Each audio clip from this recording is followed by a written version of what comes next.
Howell. This is the Deltahead stream. Just 1 second, I'm pulling up chat here. Make sure that this is up and going. Had a, a pleasantly surprising successful tweet. That's a word. Yeah, I tweeted something in celebration of Mystery Science Theater 3000, and Joel Hodgson wrote back. And that's pretty cool, because Joel Hodgson is one of my heroes from childhood. And honestly, as an adult who is now at the age beyond which he was doing his work that impressed me as a boy, I view him as a hero even now. I've got a lot of respect for the dude. So good. Good. That's all up and going. So, Evil Within 2 Part 6, this got bumped from Saturday because of a tweet that I miswrote, which said that Peace Walker was going to start on Saturday, and that turns out that's for the best, probably. But yeah, we're not done with this game yet. I did figure out the game that we're going to do after Evil Within 2, which is this! Shadow of Destiny. Ooh, let's see if I can peel this off without ripping it. There we go. Shadow of Destiny. This is a Konami PS2 game that was released the same year as Metal Gear Solid 2, as a matter of fact, but at the beginning of the year, whereas Metal Gear Solid 2 was released toward the end. And yeah, it's got some very interesting graphical things going on that I've mentioned on a past stream about. It sort of looks like a playable PS1 FMV. But yeah, we'll get to that once we're done with Evil Within 2. Meanwhile, for the pregame show, this has been a very movie-heavy week. A lot more watching, less reading. Watched Drunken Angel, Kurosawa, 1947, I think. And the commentary track on that was amazing. Just Criterion Collection commentary stuff on Kurosawa's work is top-notch. Also watched a couple of the Lone Wolf and Cub movies. If you're into the Jidaigeki stuff, that one's a little rough, so just as a fair warning. Watched... Let's see. Godzilla, King Kong versus Godzilla, which is amazing. It is, so like Godzilla, the first one, has got this really just like heart evaporating pathos. Like you just are swimming in sympathy at the end for both the monster, for the human characters, and it is a tragedy all around in the best possible sense. And then King Kong versus Godzilla is exactly what you think it is. It's amazing. I love it. That's what I'm here for. And it's like it's basically pro wrestling with giant monsters, and I don't know how you can dislike that.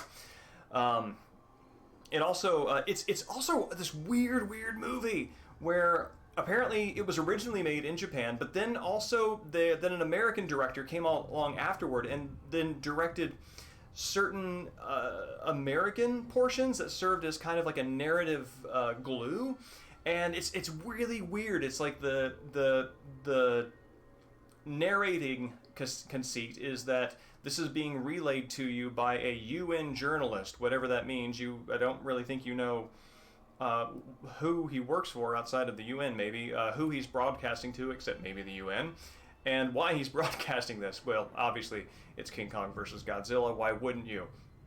But yeah, it's very weird. It's a very weird movie, and I love it. It's quality stuff. And what was the other thing? Yeah, Sword of the Beast, which I watched last week.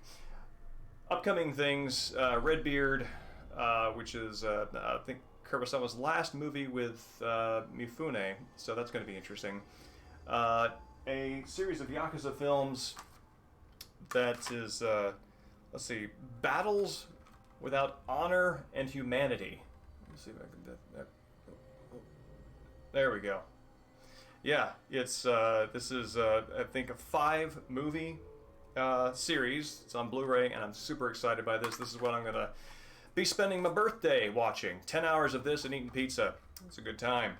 And then there's Mothra vs. Godzilla, which I also don't know how that cannot be a good time. Evening, Dustin. It's good to see you. I'm sorry you missed the MGS2 demo playthrough. Also, I'm glad you enjoyed the log VOD. I kind of avoid saying VOD because makes me want to follow up with Vil.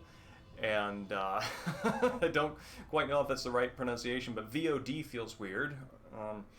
But evening, Phoenicia. It's good to see you. Which movie on the Insert Credit podcast?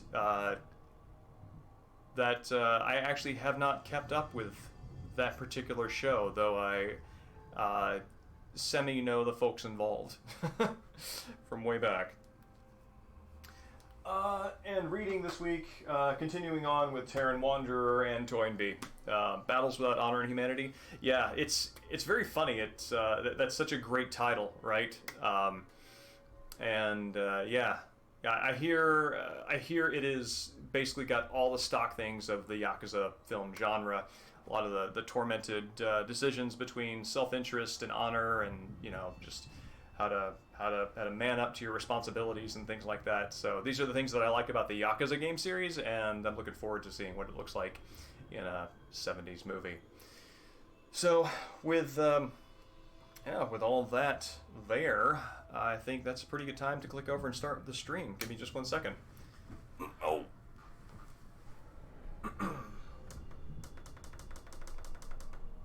Oh, that's not going to do it. There we go.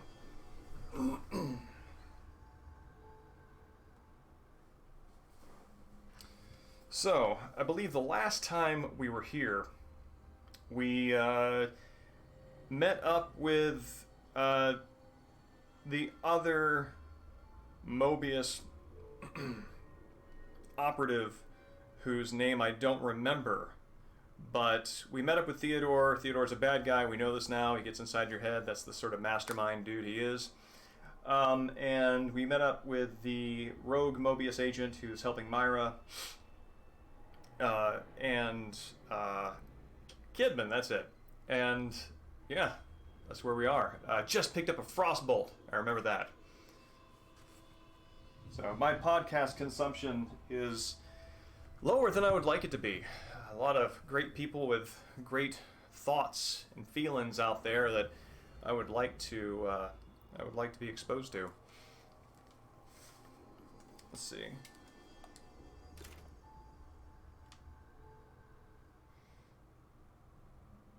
It's amazing that new console generation is coming out, and that will make this feel like low poly in some way that I have a hard time just believing can happen, Maybe by the time the PS6 comes along, you'll be able to network 5 of them together on LAN and have your own private stem. That's a console goal, right? Of course, by the time that becomes the reality for Jesus, scared me. That becomes a reality for console gaming. I'm sure PC gaming will have will have enabled mind uploading as a gameplay element for like 3 years. But what can you do?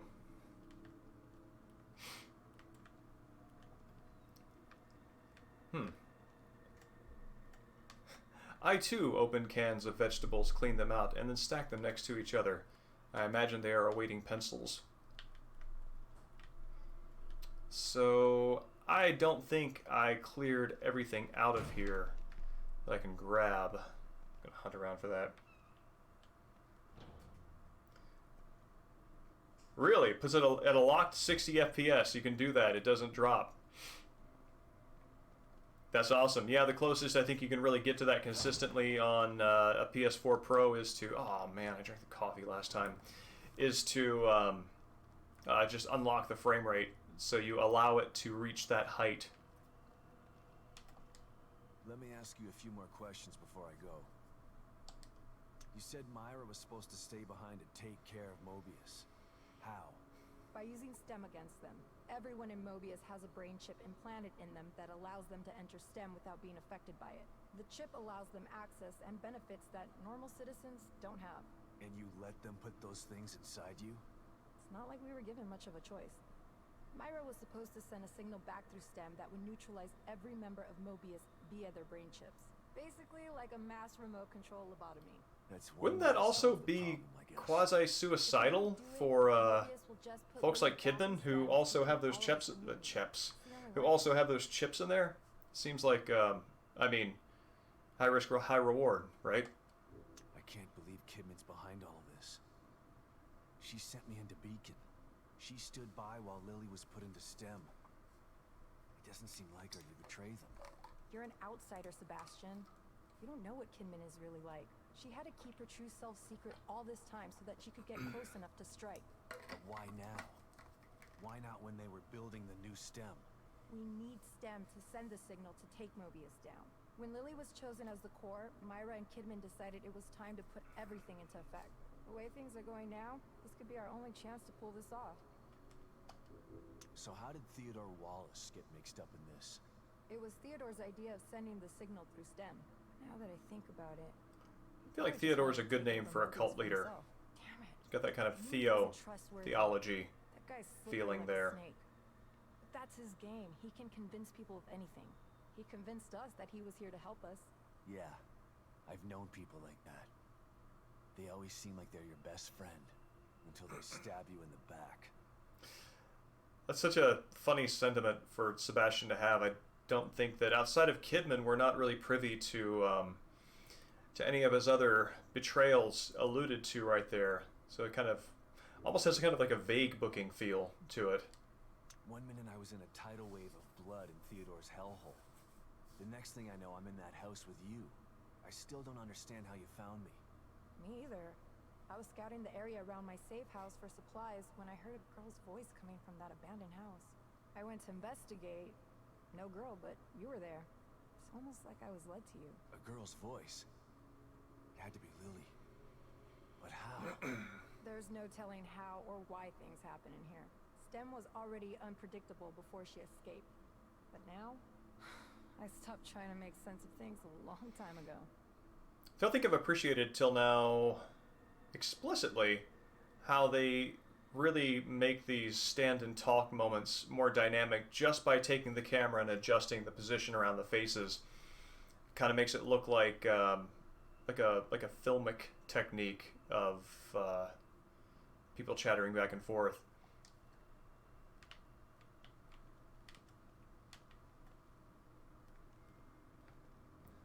Guess the challenge there is any way you can figure to make something that is basically stand and receive information dynamic.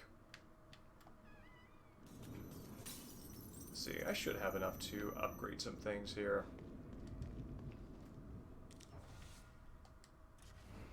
Yeah.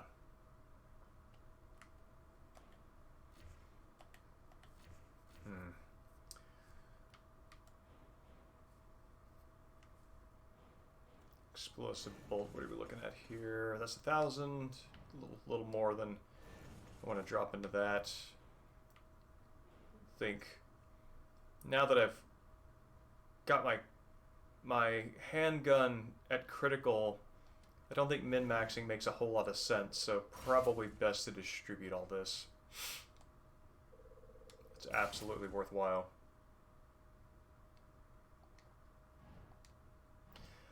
Yeah, no, I don't begrudge them the talking myself. Oh yeah. I'm gonna leave room to grow on in case the environment decides to be generous. Yeah, I think the talking parts are fine. I like character development, you know? That's a thing that I'm on board with, and I'm active most of the time. They're not too long. Sit back, have a snack. It's a nice moment to sort of take in the environment. Evening, Hobgoblin. It's good to see you. How are you doing?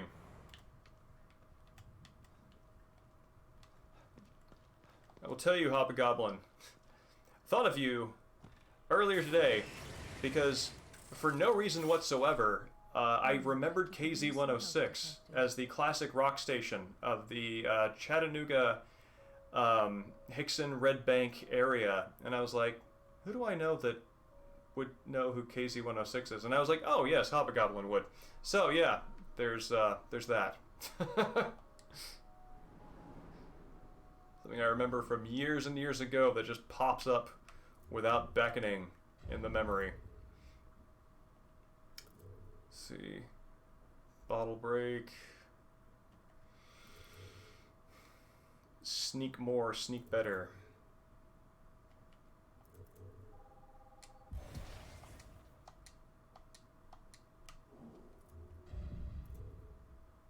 This seems wise. That doesn't seem quite as necessary.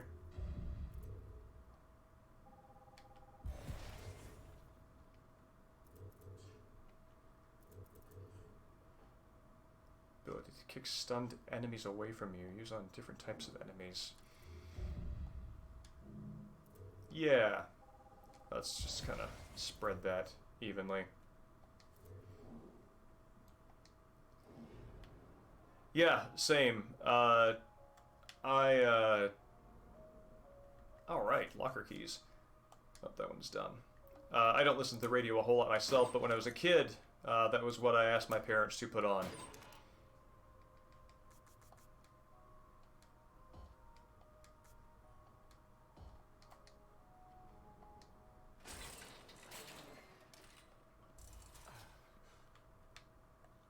I think that was back when U2's Achtung Baby was current.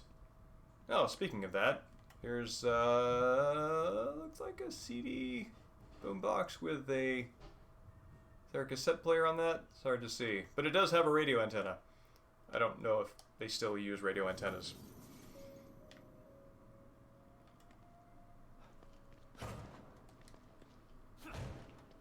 All right. Seeing this signal there makes me reflexively, from the Kidman DLC, want to shine my flashlight on it and open up a forbidden doorway. All right. Let's hope the marrow is still there.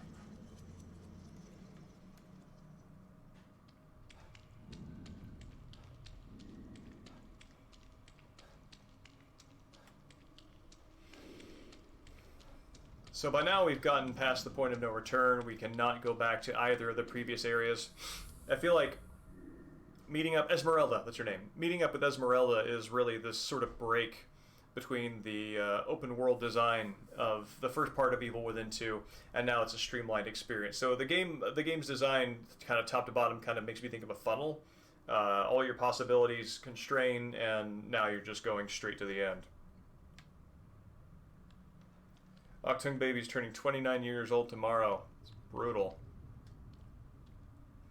I turned 41 years old on Thursday, so we share a birthday one day off.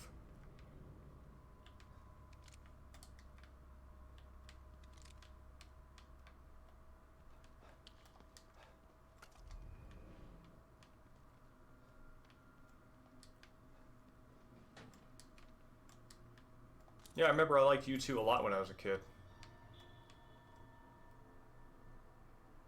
Oh, really? Your birthday's on November 19th also? Well, happy pre-birthday to us, right?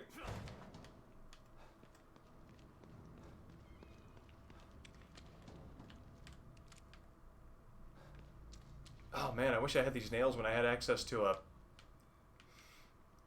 workbench. Travis? No, his name isn't Travis. Sebastian kind of had a little head flick there.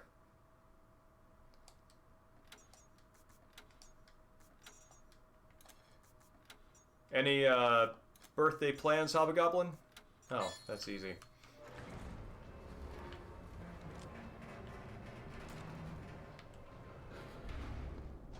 Shit.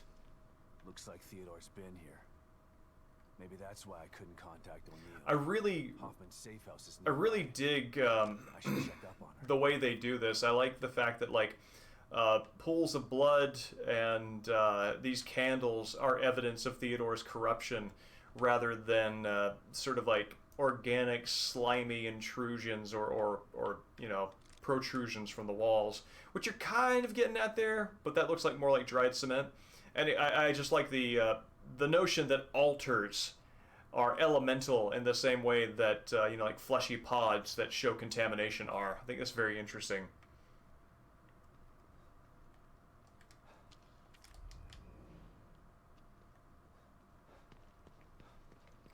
Thank you, Destin.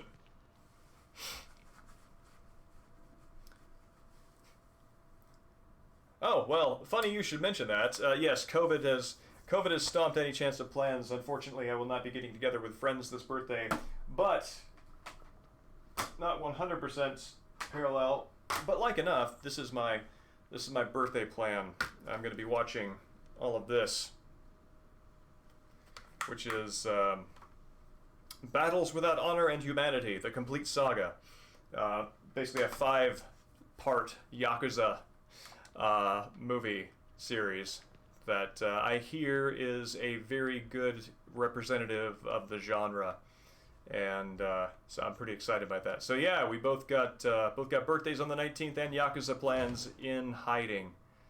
I mean quarantine.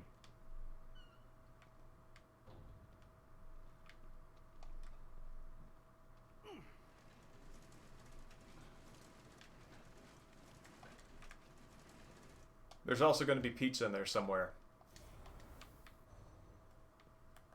And then pizza in here. Nope.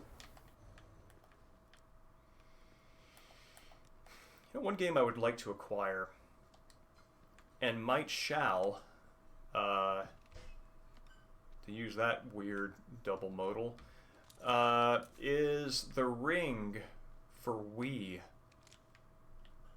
Which I remember at the time thinking like, oh, this would probably both scare me and also be technically not super interesting to play. But now that I'm interested in now that I have this sort of like design brain buffer between being totally scared all the time and also have an appreciation for trying to accomplish things on that generation's hardware that are, you know, atmospheric and effective, I'm thinking that might be a good pickup. Can I break? No, I cannot break.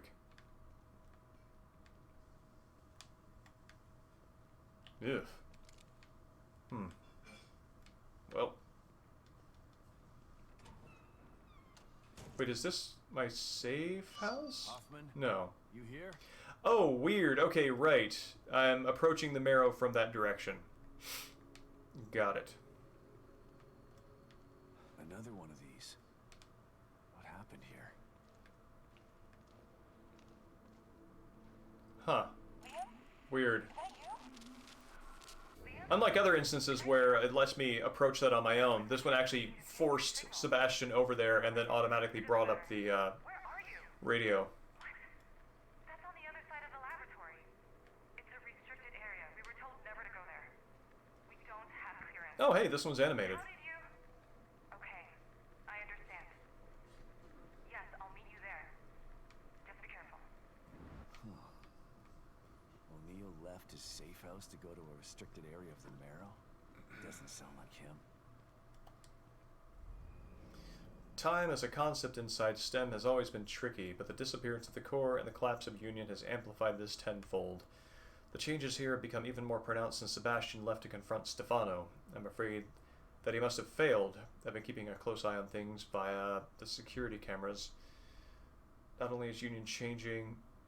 She saw me...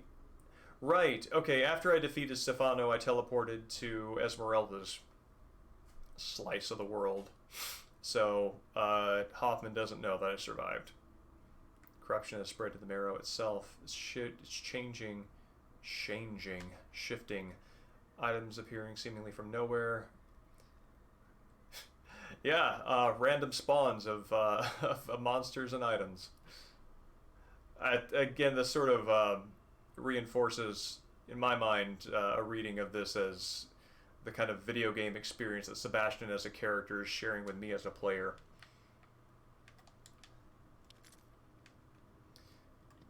I also really like that the fuse that I just picked up there, I like that there they made that sensible by putting it next to a disassembled walkie-talkie piece of equipment. I actually haven't seen any of Beat Takeshi's movies at all.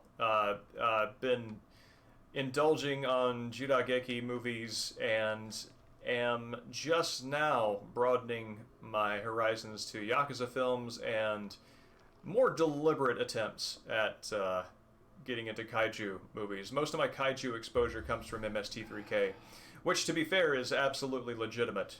You come away from it with, I think, what you should, for the most part.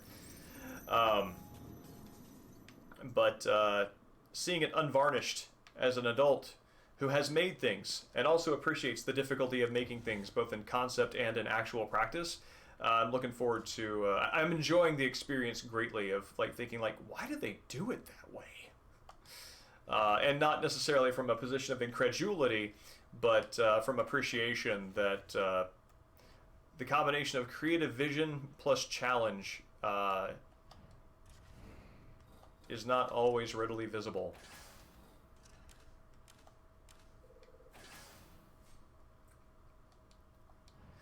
Well, Hobgoblin, as always, I do my little media updates here at the start of the stream. So after I watch it, which should be done by Saturday, I will let you know my thoughts.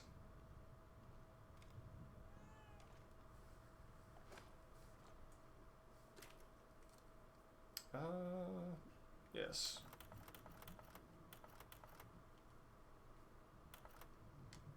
Kidman, it's me. Read you loud and clear, Sebastian. Mobius. A name. That was all I had to go on.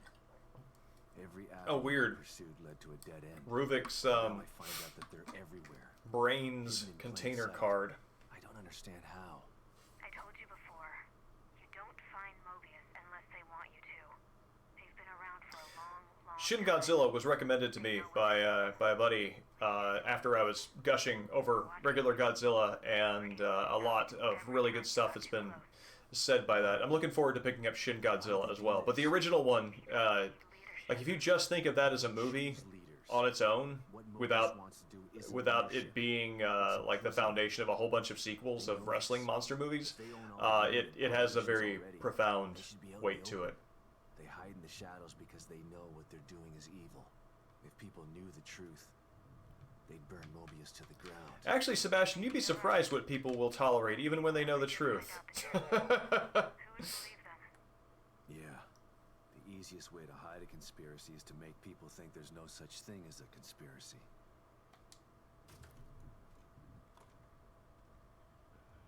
Actually, I realize that my own words could actually be used to advance supportive things that I think are literally untrue. So maybe I don't want to leave that hanging quite so abstractly.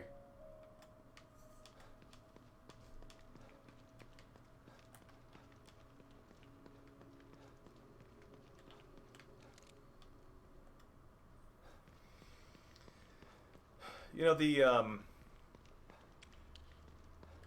success of the MGS2 demo stream makes me think that it would be fun at some point to also stream the MGS3 demo disc, which I still have.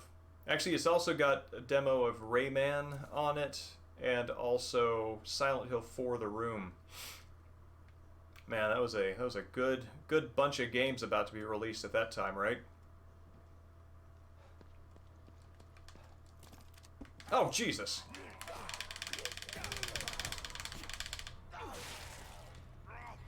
Stupid, tricky event having the effect it's intended to.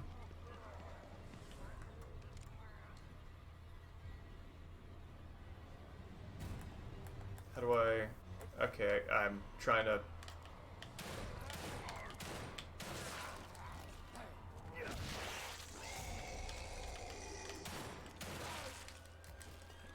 There we go. Oh, weird. The blood effect was kind of hanging around. Yeah, it is the virtuous mission, actually in its entirety.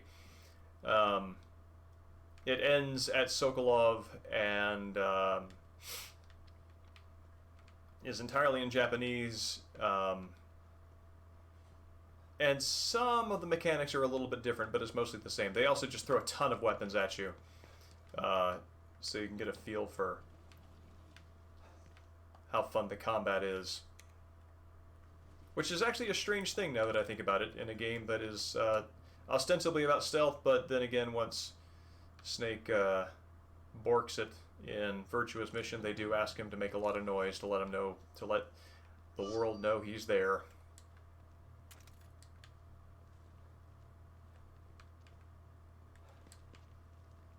Looks like they had extra security for this place. Let's see, are you gonna come back? Because I would like you not to. Cool.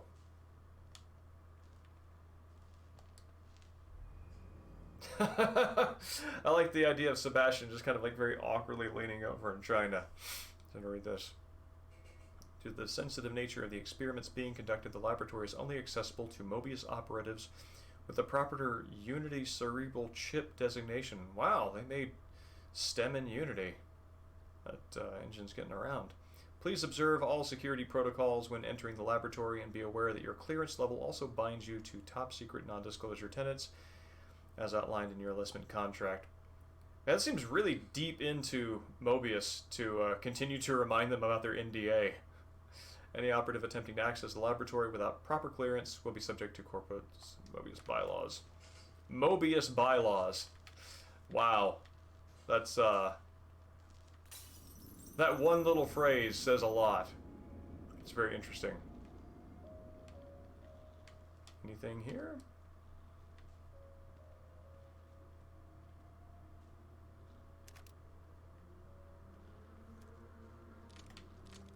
Oh yeah, I don't want to get into a pinch like this. Get my guns loaded.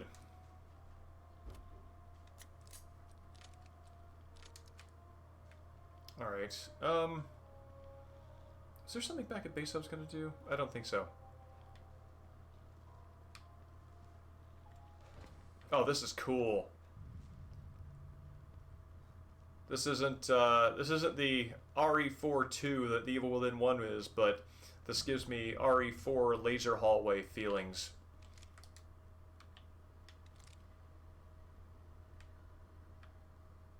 Wow. Yeah, just the way they're doing lights here really, it's very strange that the reflection shows up as a point of light there, there, and there. But you do see the reflection of the fluorescent bulb in the ballast there. Guess I'm just trying to figure out how the lighting is working in here. I'm actually wondering if the lighting is coming from like these spots up here and they are filtering through the ceiling, like with like a degree of transparency. I don't know. That's neat. Oh yeah, wasn't the second RE film? No, it was the first one. The first one had the laser hallway. All these tanks. What's this about? I remember seeing that in the theaters and being mildly disappointed at the time that it was there was a Chris-like, and that Mila Jovovich was kind of like Jill, but not really Jill. I think I was hoping for more of a straight adaptation.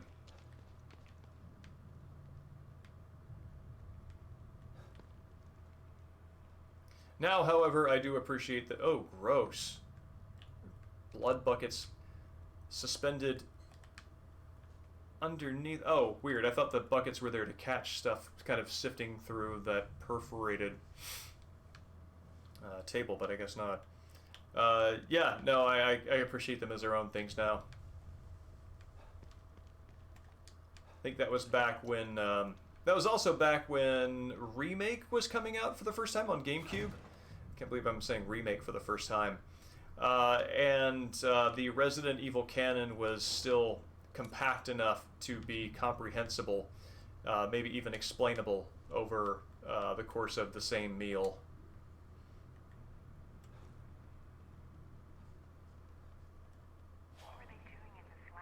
Oh yeah, final anima encounter coming up.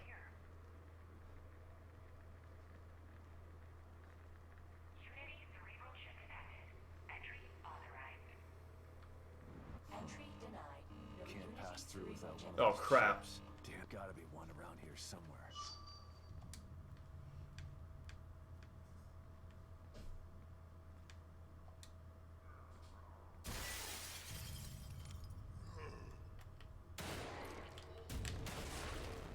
Get him, get him, get him! Alright. Oh, that's not gonna work. Okay, cool. My hands have the muscle memory of Sekiro in them, so after I destroy an enemy, I'm running away from the carcass corpse and holding down square, trying to collect their valuable Mountain Dew with my swirling key. But that is not Sebastian's lot.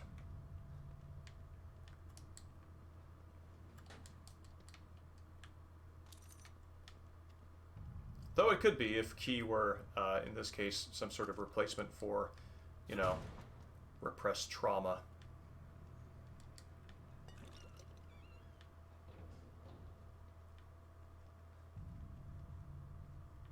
Okay. Nobody here but us mice.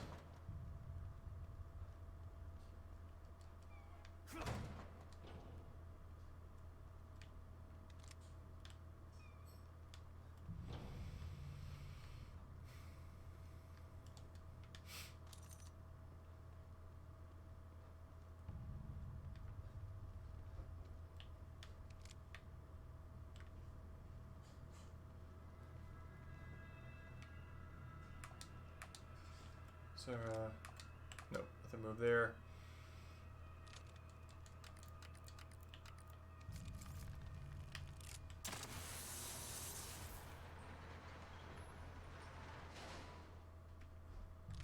No reload.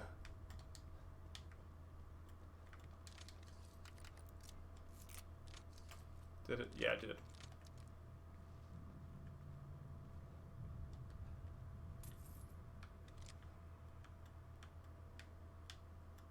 That's, oh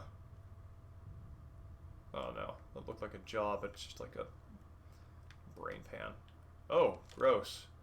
Forgot about this. The minecart's full of, Are these Union citizens?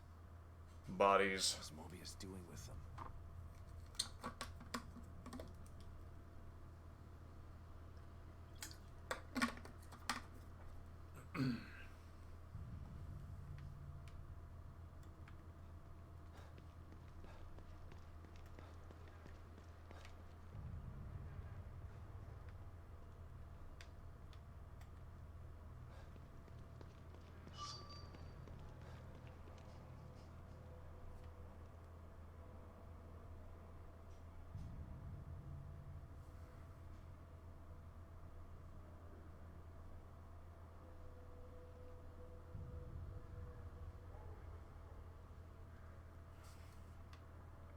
Having never played this with headphones on before, I am interested to hear virtually every idle zombie paint brain monster sound in the game here. Looks like it goes down forever.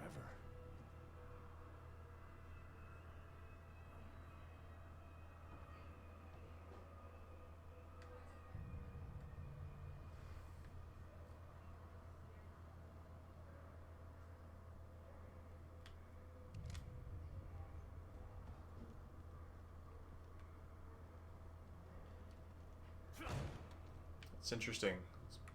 Sort of infinite hell pit. Hard on boss rush mode for Sekiro. I'm actually just finishing my first playthrough of it. I am at the giant what do you call it? Giant monkey that flings his poo at you and has a sword stuck in his neck, and you break it off. And I was actually celebrating that I finally beat him, and then naturally, of course, from software, he comes back to life. and uses the sword against you. It's a great moment. Things into this pit just keep coming. How did I end up with this detail? Voices coming from the pit.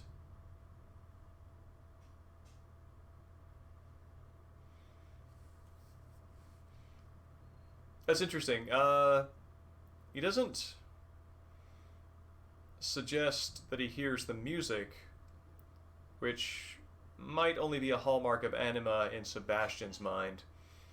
I guess for the longest time I remember reading this note and thinking that he was experiencing that sort of like anima breaking through in his individual consciousness through STEM, like the priest did and a couple of other NPCs in the opening area. But in this case, it just sounds like he's hearing the undead squirming around at the bottom of this pit. Excuse me. No, I did not have that spoiled for me, as a matter of fact. I am actually only 10% through all the trophies in that game. It's coming. I gotta get out of here. So I am, as long as the game has been out, I am still a babe in the woods and have shielded my eyes from anything that would ruin the experience.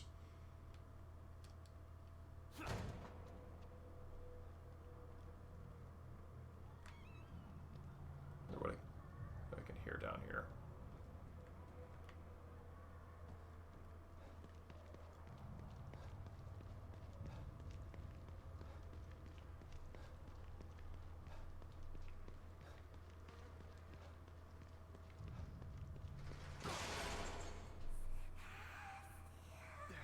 Oh, God. No.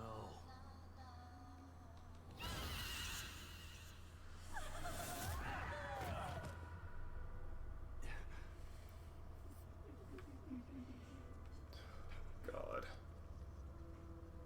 That thing again.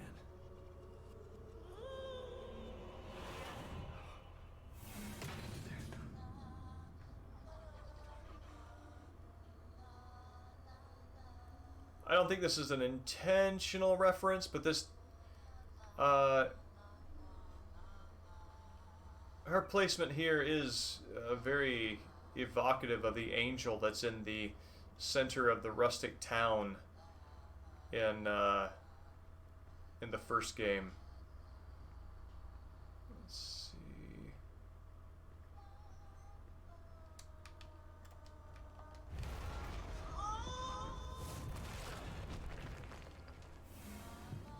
Crap.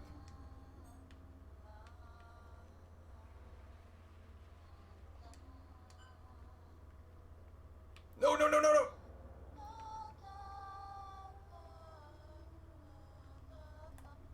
Do wish I could... No, I can't. Just trying to get my camera to switch shoulders, but that ain't happening.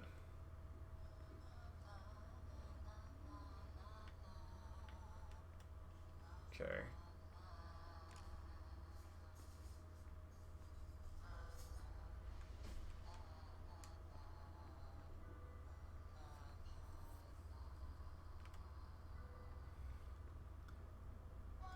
Find hiding out here and having her framed by the rebar sticking up all toothy like is works for me aesthetically.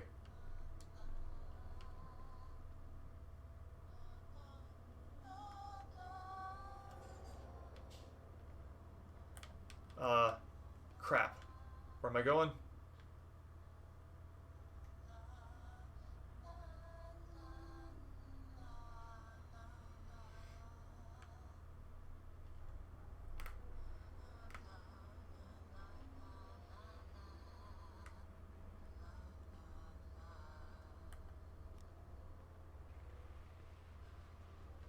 Okay.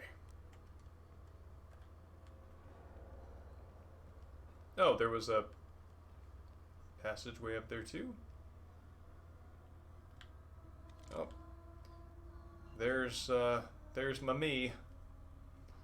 There's something very appropriate in a way I haven't really appreciated before about this little avatar of Sebastian's trauma just dancing in the air over his body.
Super uncomfortable with this right now.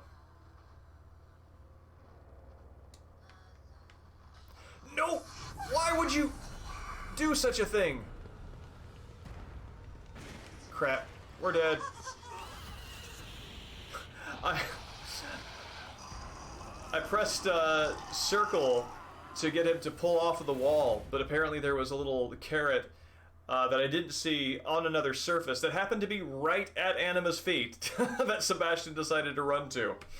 So let's try that again. Maybe just pull back on the left stick this time instead of pressing circle.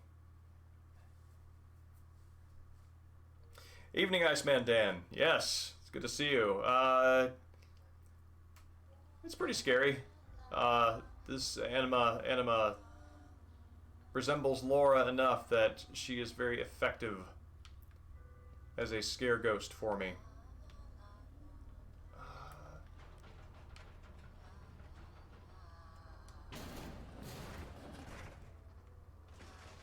Oh, weird. I guess it checkpointed me after I was fleeing her. So that's nice. Oh, thank you for remembering my feelings on Laura. That's I'm glad that that documentation exists, and hopefully we'll survive any kind of information apocalypse we shouldn't undergo. Oh, I don't like this.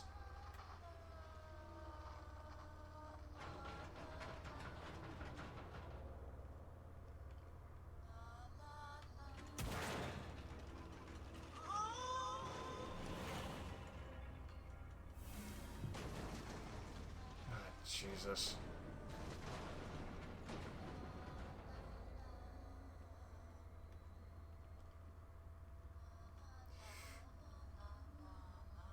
Okay.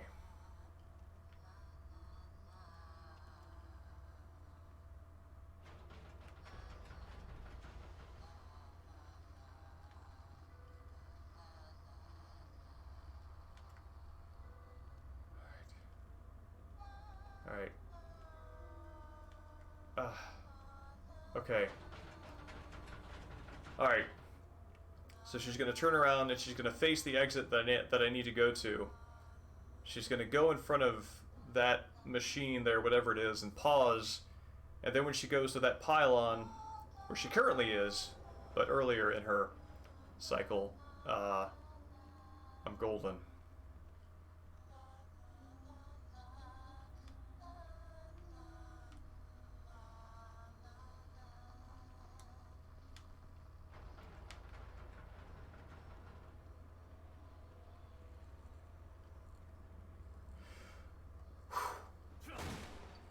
Thank God.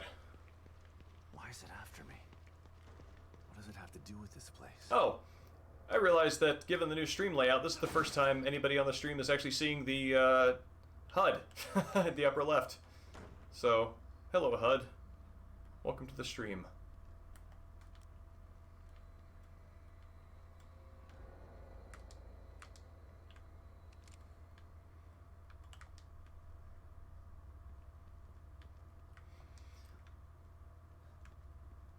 It's kind of crazy that all this equipment that looks to us akin to medieval torture devices reimagined for the early 20th century / late industrial period actually would have been received by some people as a sign of hope, because that's the medical care that was available.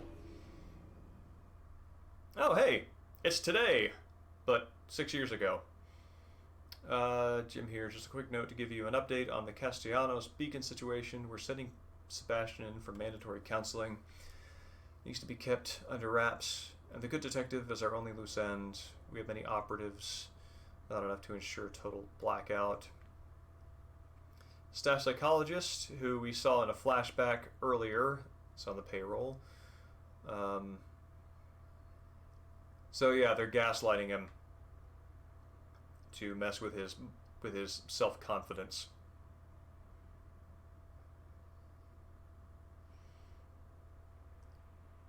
'60s Paul Newman film, HUD. I'm actually not aware of that one. Whenever I hear somebody say HUD, I think of the movie Chud, which is about. I never saw it, but I always looked at the VHS box when I was a kid.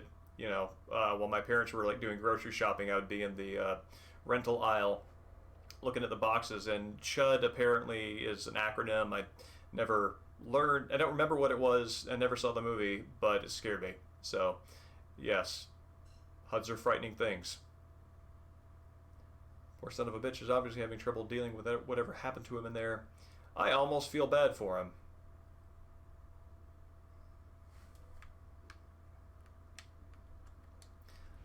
Kidman was right. They are everywhere. I actually wonder, They were right under my nose the entire time. in a way that I'm not really going to follow up on, but like what the difference is in conspiracy stories where the conspirators are sort of like deep state government stuff versus corporation conspiracies, kind of like the Umbrella whole angle and the Mobius angle. Of course, they're the ones where they overlap, but the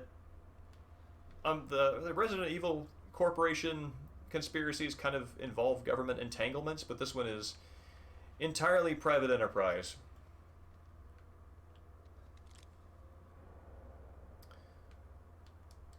Chud for movie reviews. I would assume, based on my experience, that with those VHS boxes, that it would in fact be a like a horror movie site. Be kept on duty and observed. Oh, this is the second half of the document that we saw in the beginning. STEM immersion can have long-lasting residual effects. Detective Castellanos is unique in that he has entered and left STEM without standard preparation or memory overwrite. Mental repercussions of STEM used simply by letting him go about his business while we observe him from a distance. Damn. Mobius were using me as their guinea pig. Long-lasting residual effects. They knew STEM would scar me like this.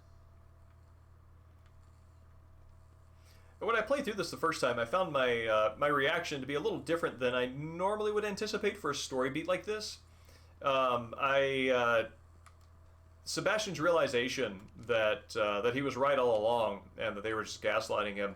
You know, I think because I have an emotional connection to his experience from the first game, I found myself cheering him. I was like, "Yeah, buddy, A way out? you were right."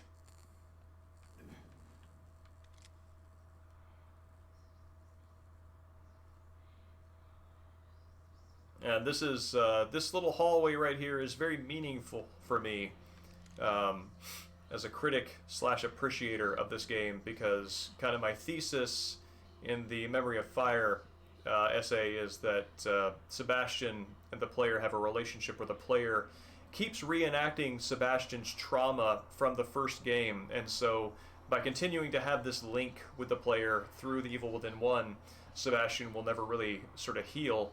And it's only when Sebastian breaks that relationship and repairs it later in the game during a boss fight coming up that that he really is sort of healed of the player. And so this hallway right here is kind of significant for me because it's sort of a canal, this sort of like connecting passage between me, who I am as a player, and Sebastian, who is down there on the other side, and it is flanked with images and cutscenes from all parts of the game. So it is, I guess, like, my takeaway here is these images appear to be much more about the Evil Within 1 as a game rather than about the experiences of, like, the canon experience of the game. Can't get us this. Still here. Can't leave. Nothing changes. And this being detail for detail, the same environment where you saw Laura. And actually, so the question does come, if you're trying to sort of like find a problem with that thesis, with, you know, what the meaning of these pictures is. A lot of these things can be understood as being pictures from Sebastian's point of view, his memory, because he, of course, did see Ruvik. He saw Dr. Brother Man, whose name I forget there. But something like this right here, which is a very deliberate cinematic shot, is not something that he would have been privy to. And so presenting the game through that lens, through visuals that only the player has access to and not Sebastian, it gives me a little more ammunition in favor of that argument. We are, of course, always free to take away from games what we would like, but I also like to feel that there's enough behind the game reinforcing my thoughtful reaction that even areas of potential problems can be understood differently. Good evening, Ark. It's good to see you. It's all my fault. What the hell is We are at Can't you? one of the climaxes of the game.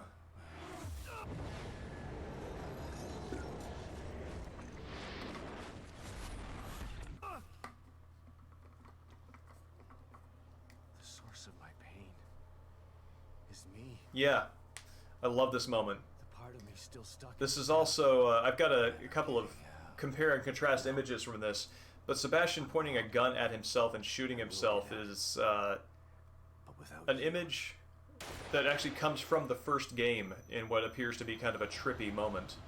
what was And it's that? pretty cool to see that It felt different than the reflected. others. More real. Like something changed. I feel good. Huh. My trusty revolver. Haven't seen you in a long time. Oh man, when I first played through this, just because I felt such an emotional connection with Sebastian and his experience because of how tense and stressful the first game was, I actually got chills going through that sequence and having it sort of process and unpack on the unconscious level of my brain. That's such a good moment. And it's also so good.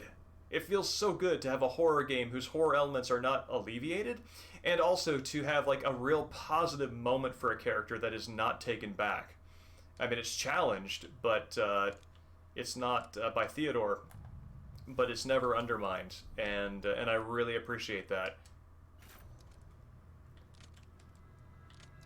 Oh wait, no, I would like my proof of healing, please. Thank you.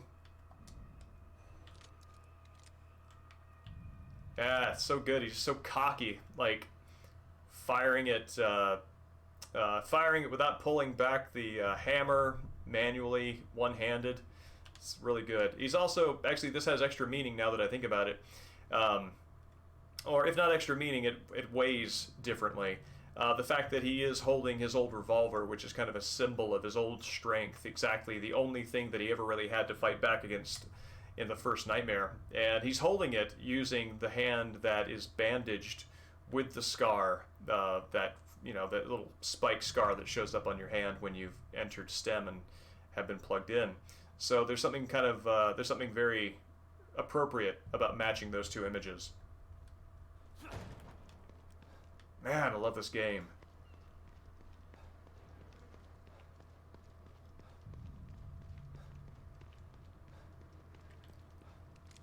Like, having a good, victorious moment in a horror game is so hard to do without it being sentimental or cheesy, and this game just knocks it out of the park.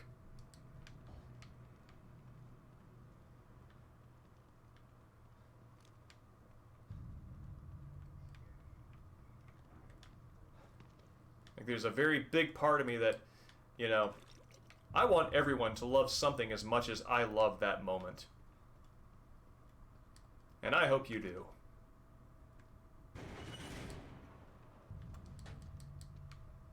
And I want you to hate something as much as I hate having to deal with what's coming down the pipe.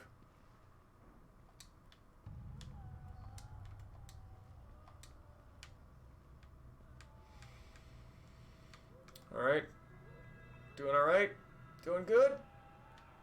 We're back into the horror game.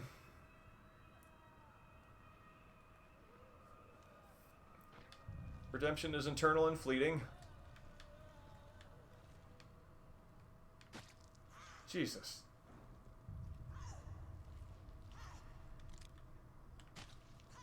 I hear something. Chopping and squishing.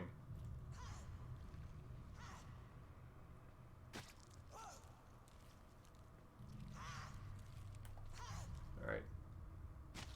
Let's do this.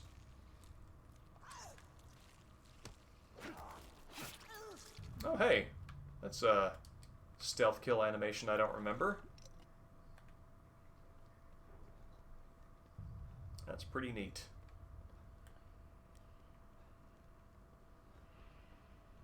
Yep, we got O'Neill coming up here.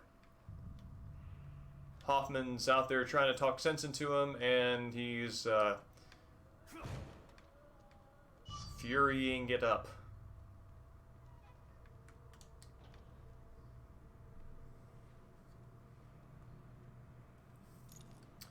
Though while we are here, I actually need to take a quick break real fast. I'll be back in like 2 minutes, and all stars aligning, I'll have Panda. So, I'll be right back. Yes, Man on Fire. Oh man, they could have dressed that up a little bit, huh?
Alright, here we are.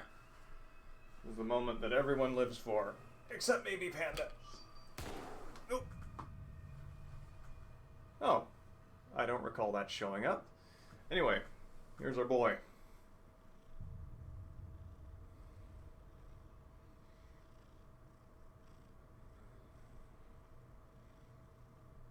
Got some big old purrs tonight. That's right. Hefty purrs from a hefty fella.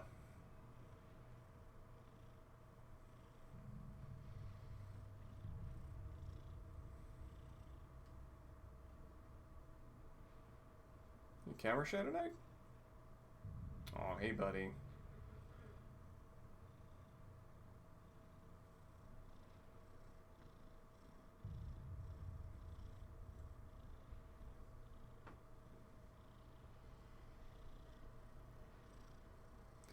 Got some arm biscuits being made here.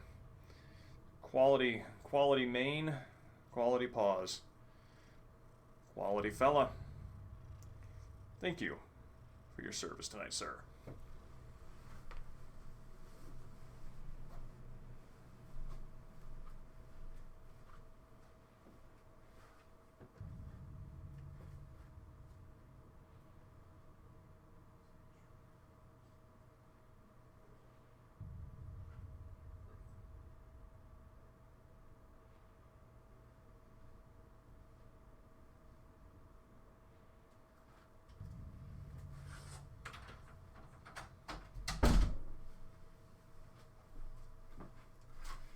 And I have some positive news. Probably not able to see, but on the way out, got some panda blessings. He's drooly when he's happy, so gonna need a small towel.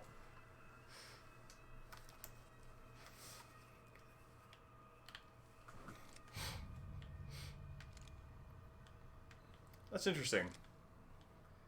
I don't remember that particular pop-out animation with his gun. I like it though. Oh, weird. So he uses both hands when crouching, one hand when standing.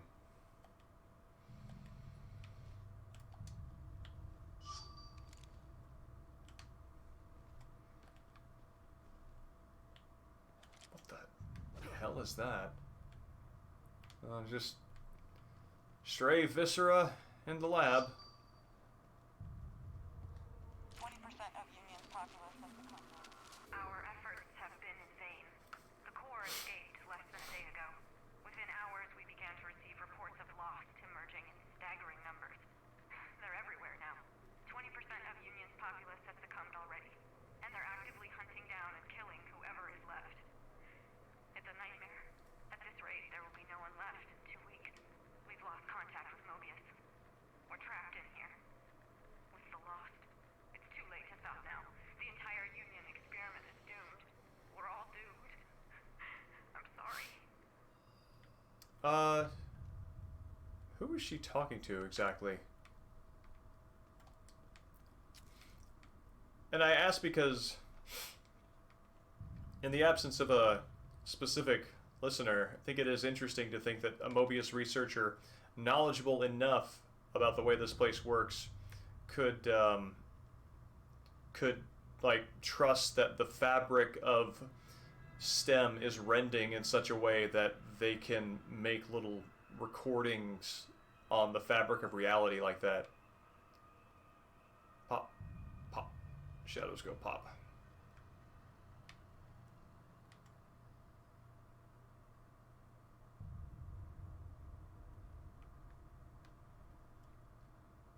These seem kind of familiar, like they might be from the same stock art that they used for all the creepy stuff in the first game. Oh, forgot to open this.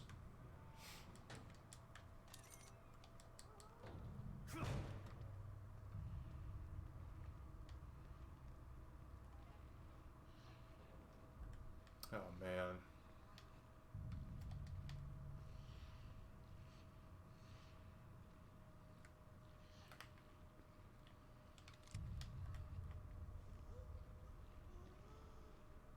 Kind of checking out lay of the land here. They did a good job building this out so I can't peer over the edge and strategize.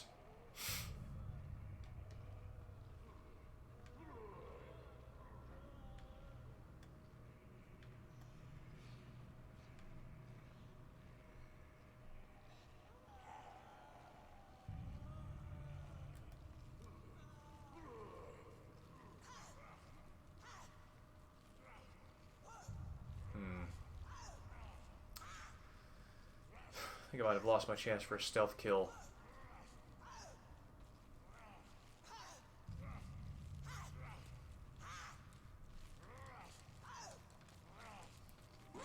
Nope. Still got it.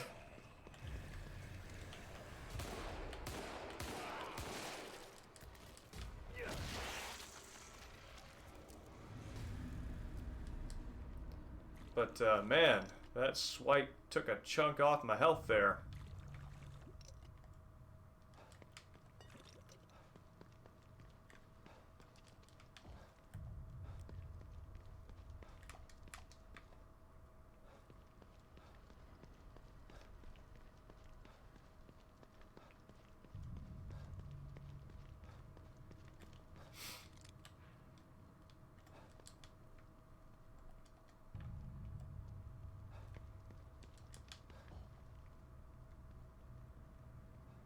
Check this out, see if there's anything else over here. Oh, good, a fuse. Wow, I've got a lot of resources for building building me some shock wands. That's what I want to call them.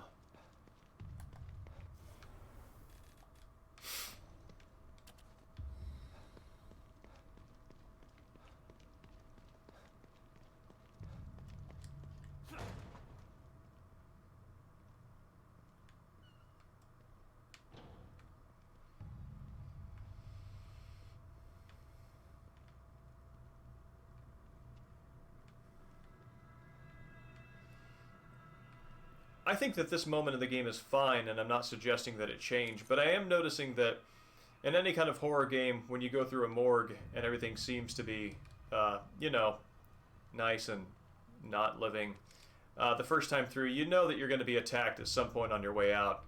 And I'm wondering if there's a way to do that moment without feeling too predictable.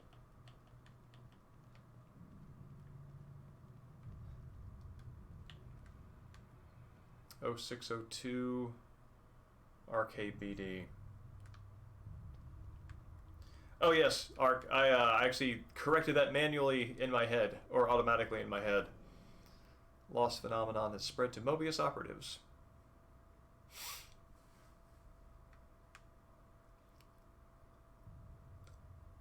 That's interesting. If it is memory overwrite and being a lost entails having your memory interfered with, that does kind of make sense that anima would take different forms, and that it kind of suggests that when anima catches someone, she is overwriting their memory, which is presumably what happens with Sebastian. Just sort of the trauma catches up with him and literally consumes him.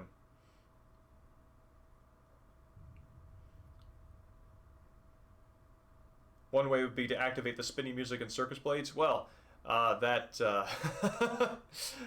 is definitely a way for your trauma to catch up with you.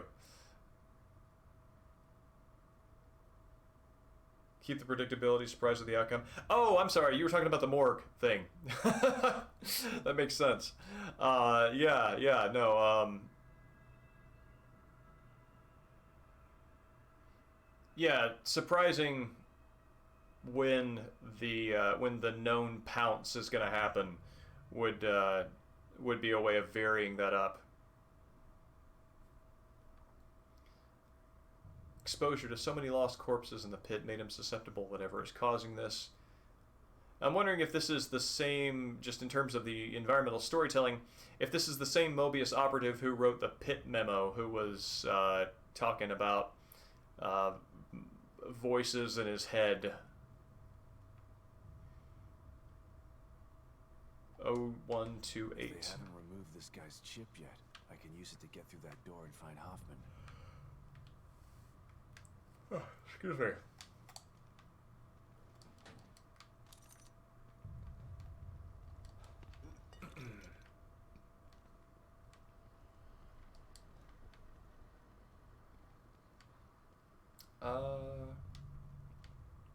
Where's my control panel?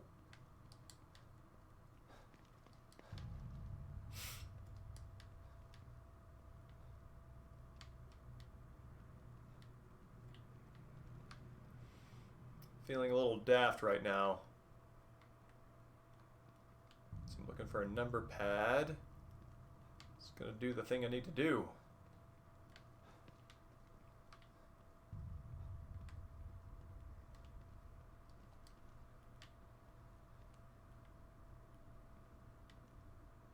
Oh, here we go.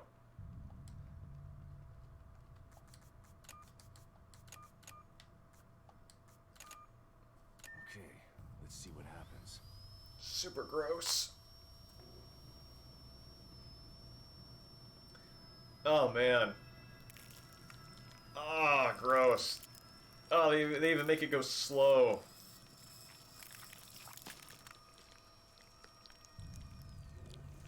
Ah, that audio is brutal.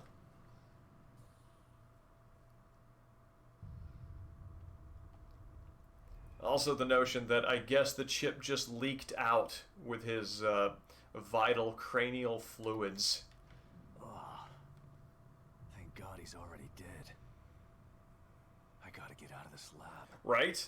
The the sound design on that's very effective.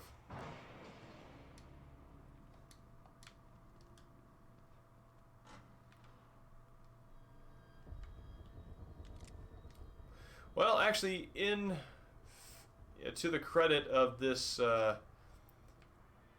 this morgue awakening moment, they just filter back out into the environment and do not jump and grab you in the morgue itself.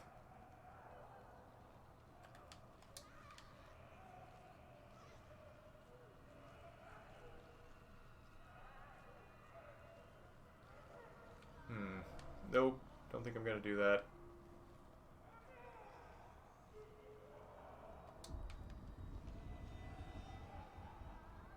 That way seems clear. Let's just double check this.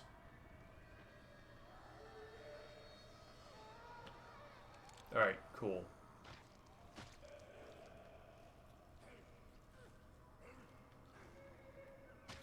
That squishing sound sounds awfully close. We got a newcomer up here to the...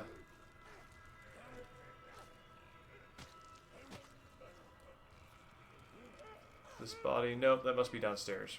Okay.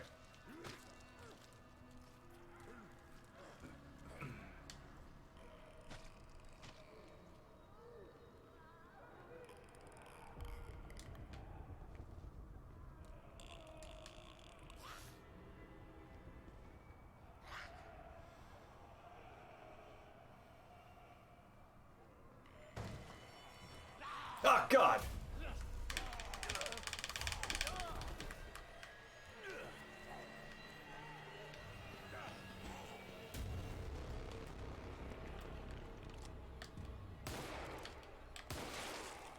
Get him, get him, get him!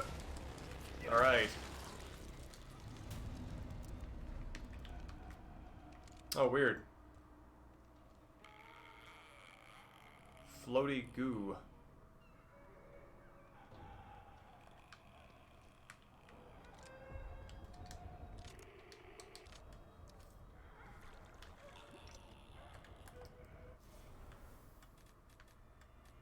That's a good jump scare. They got me.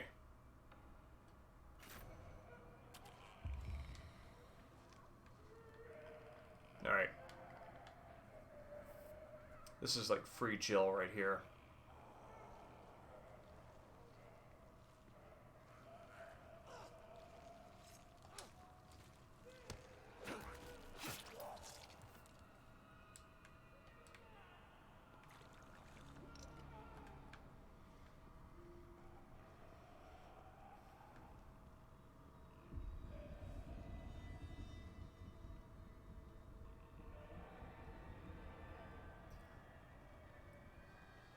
Yeah, I'm behind that. Oh, I really wish I had a hatchet or something so I could deal with whatever this thing is. I'm actually going to run up here and see if there is a hatchet. The sound design in this is working, and yeah, whatever predictability there is for the set piece, I think is offset by how well it's executed. I value original moments. At the same time, think that there is much to celebrate in known or expected moments being executed particularly well. What? Okay.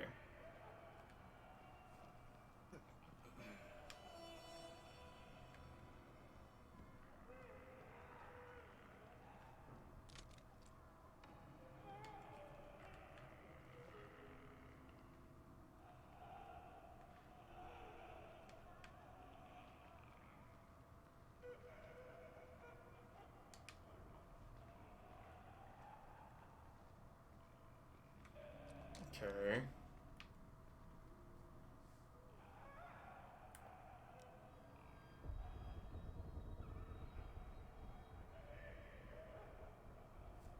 Oh man, this is gonna take forever for her to get back to her patrol turning point.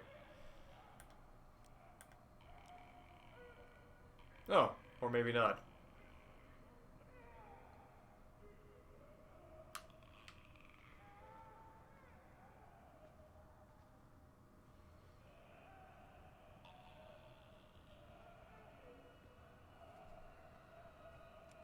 Yes.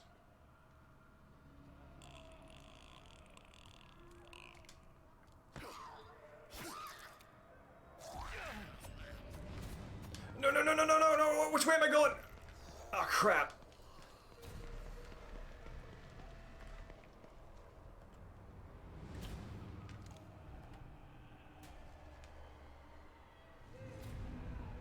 Oh, wait, did that just cheese my way out of it? I think I just cheesed my way out of it.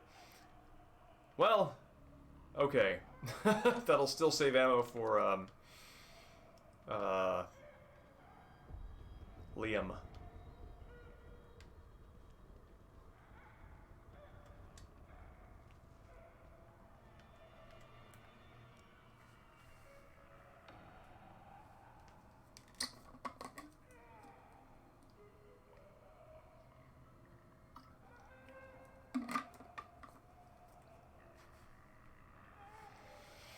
Used to have a lot more patience for, this kind of strategy and this kind of approach, and admittedly, my patience threshold drops a little bit when let me say that again. My patience threshold drops a little bit when I'm on stream, just because I like to keep things active and moving, and unless there's a very deliberate reason, not turtle too much. But my playstyle in games really shifted around the time, I want to say the 2000s with Devil May Cry 3 and God Hand, where the sort of like very fast and furious combo-focused gameplay became very appealing to me. Prior to that, just like stealth gameplay was absolutely what I was in it for. And ever since sort of adopting that rush in and good offense is best defense approach, playing defensively like this has felt less second nature.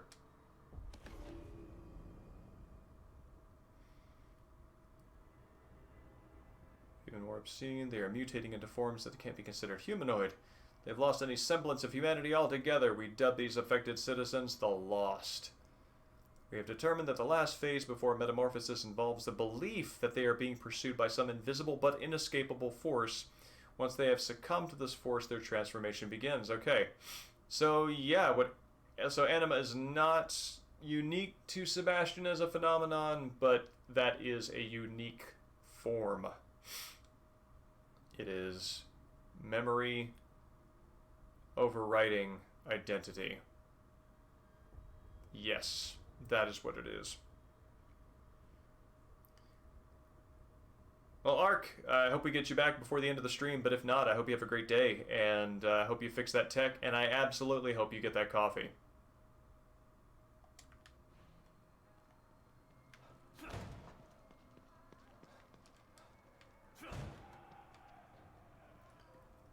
At the very least, I anticipate having possibly one more stream of The Evil Within 2. I don't think we're going to make it all the way to the end tonight.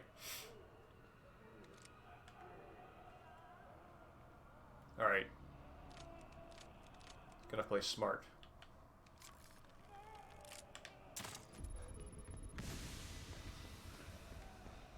Scanning for Unity cerebral chip. Please wait. Unity cerebral chip detected. Entry authorized. Go, go, go, go, go! Hope I can still catch up with Hoffman and O'Neill. Whew. Alright.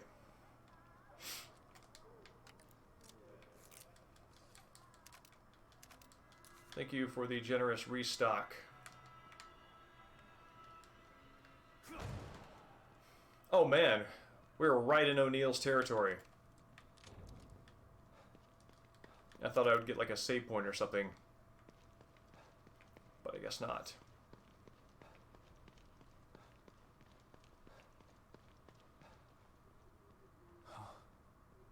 Voices.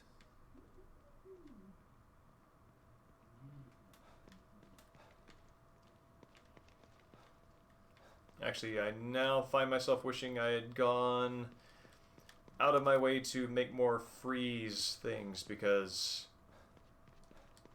elementally that seems like the way to go here.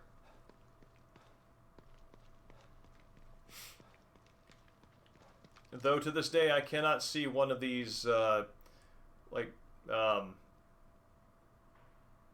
the word I'm looking for?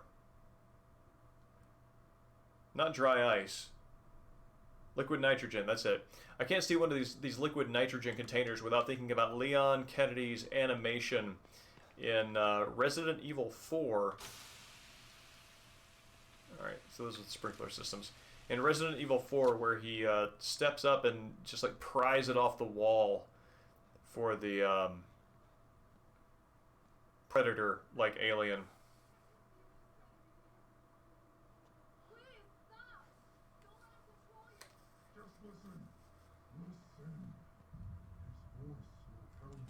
You've got to resist him! Hoffman! Stand back!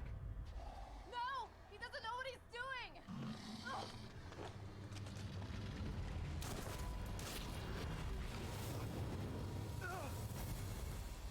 Liam!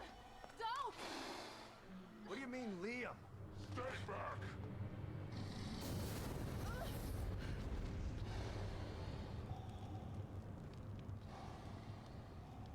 I dig the weird hornet's nest bandage feeling to that mask. I'm also noticing that the flamethrower has the stabby things in the back, like from as a motif from the first game. I am his now. I helped him hide. And in exchange, he gave me a new life. A life as a slave. You'll never understand. For that, you'll burn! And Sebastian's got some moves. Getting too high. Gotta put the flames Ah, out. crap.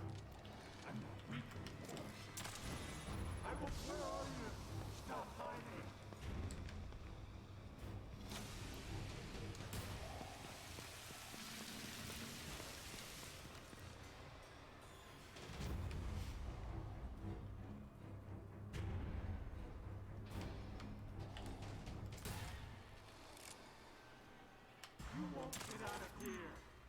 He commands that I take care of you. You can either die or change like me. Oh crap, he sees me.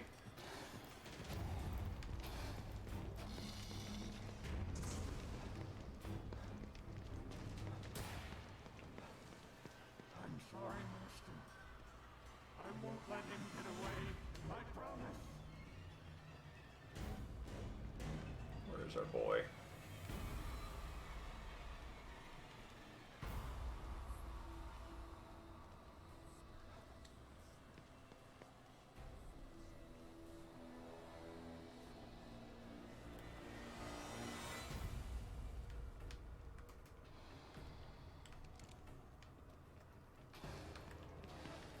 You must be clever.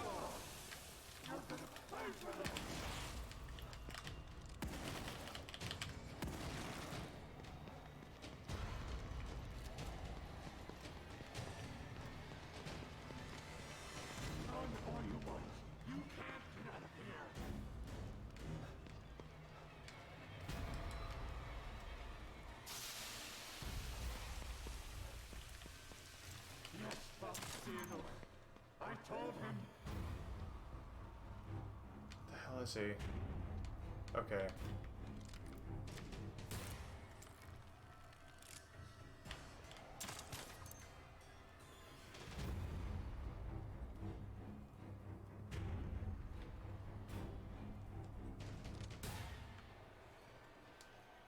No, don't do it.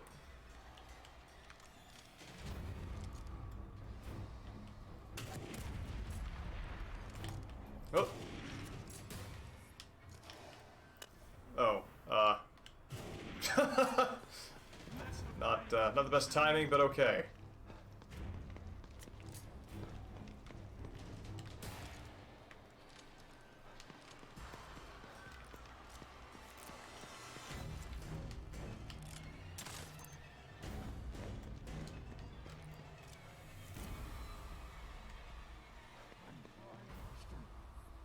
I won't let him get away.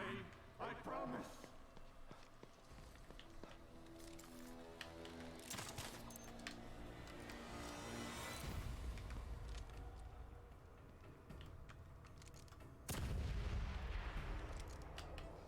Oh, come on.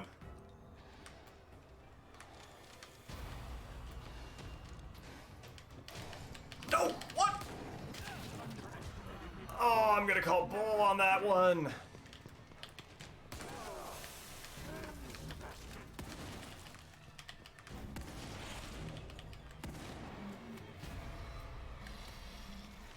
Yeah, Shades of the Fury indeed. My crosshairs were totally on that liquid nitrogen tank. You must be cleansed. Nope, dude, don't do it. Stop running. Yes, Father Theodore. I told him. I'm gonna want to grab my my own thing here. Yep, cool.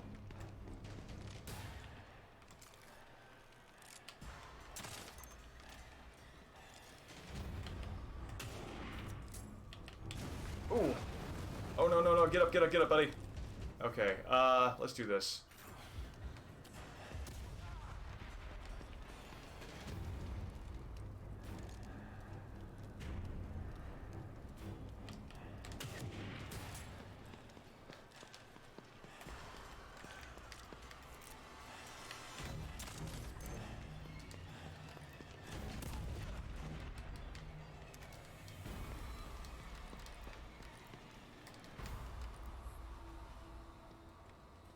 Oh man, I'm out. Okay.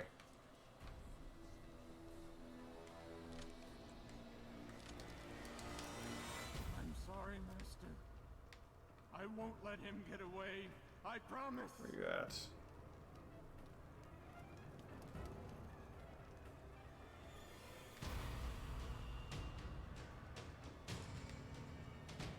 Is he even over here?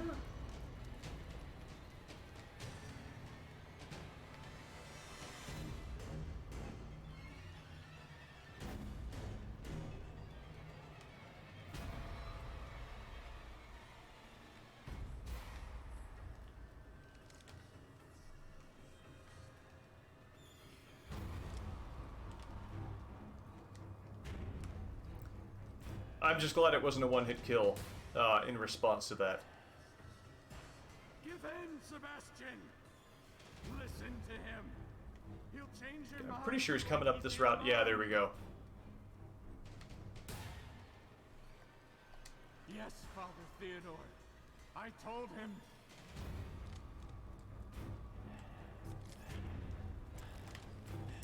Oh no! I'm not weak anymore. I won't.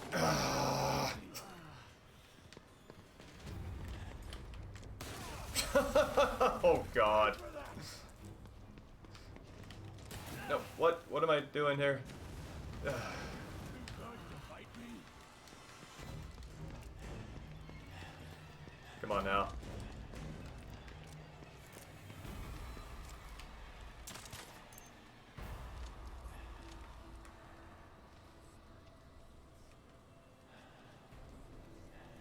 Coming down the road there, or?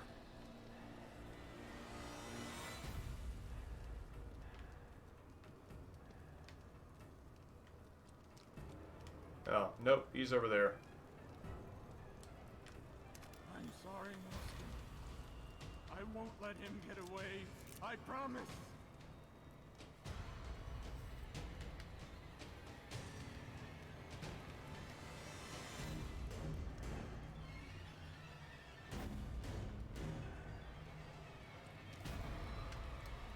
There he is.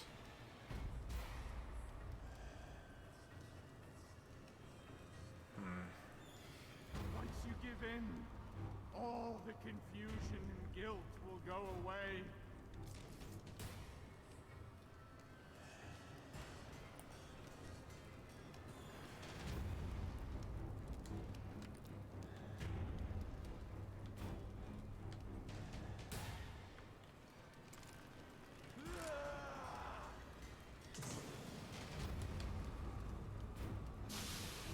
You'll never escape me.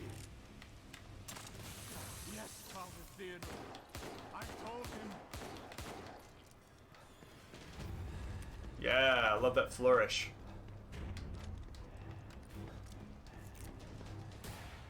Let's heal up.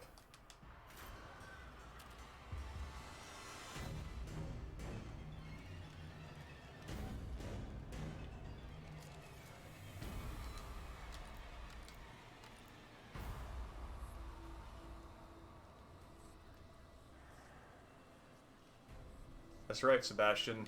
6 shots. Let the flames consume you.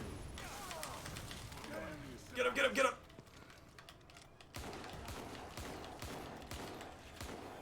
More than enough to kill anything that moves!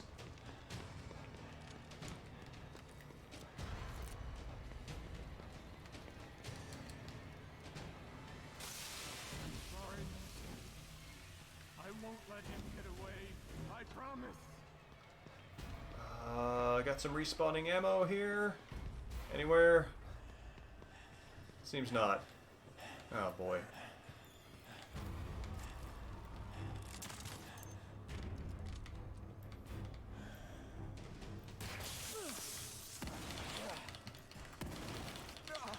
Oh, thank God.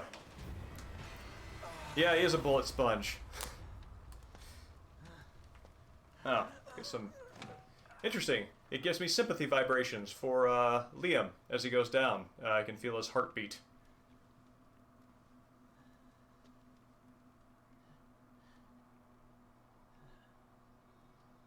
Thank you, Sebastian. Finally, free from his voice. I like how dark they made Sebastian's eyes in contrast with the rest of him, rest of his face.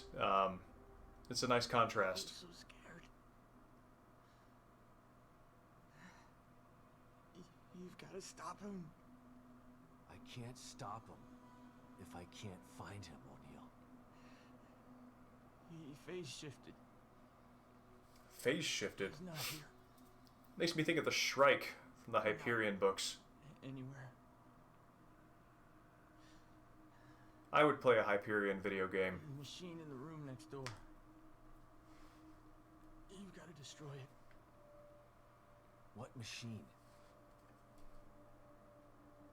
He made me build it. To hide him. Destroy it. So that you can destroy him. I'm with you 100%, Ark. Hyperion books were, I think they are my favorite science fiction books. The Endymion books, What happened? less good, but also Shrike. O'Neill get turned into that thing. So, I don't know. net gain I've overall, lost right? sleep since you left. When Liam called and asked me to meet him, I was so relieved to hear his voice. But he wasn't Liam. He was that thing. I tried to get through to him, but you heard him. Theodore Wallace did something to him. Poor guy. I didn't want to have to kill him. You didn't have a choice. Theodore wasn't gonna give him up. So what now? Let's take a look at this. Yeah, I feel like Hyperion and Fall of Hyperion actually do work as a set, even though there's a lot about the Technocore that's left unresolved. Excuse me, by their end. Oh yes, I do want this.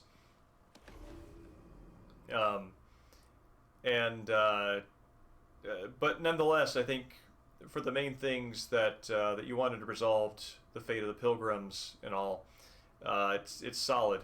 It's such a good writing and such a richly realized world. Flamethrower. I could use this, but it's broken.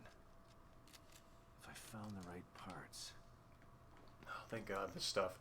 Yeah, I actually remember, I haven't thought about this in years, for my senior seminar project as an undergraduate, I did... What the hell kind of anatomy is this? I did my senior seminar project on the Shrike as a composite monster of various monsters. And it kind of comes through in each of the stories that he shows up in. But yeah, I love me some Shrike. That is one of the most memorable, frightening creatures in any speculative fiction I have read.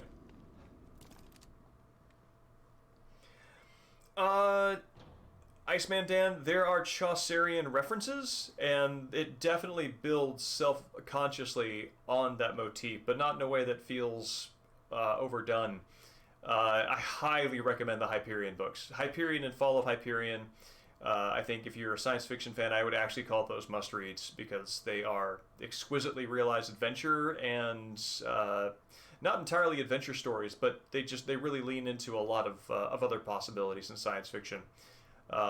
Yeah, Simmons. It is Simmons at his best, which is very good.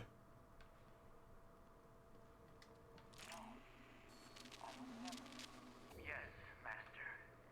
Of course. The machine is operating as it should.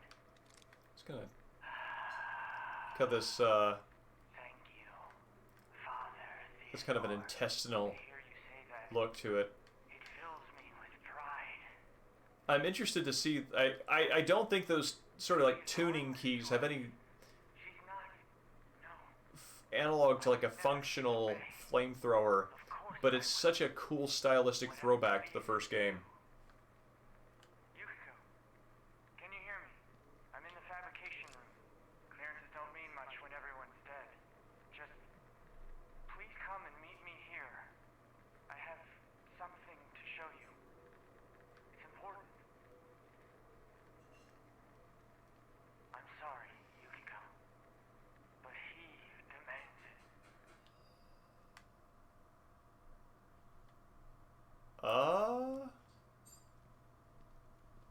Oh, creepy. Was that there before, or did the lighting just come on weird?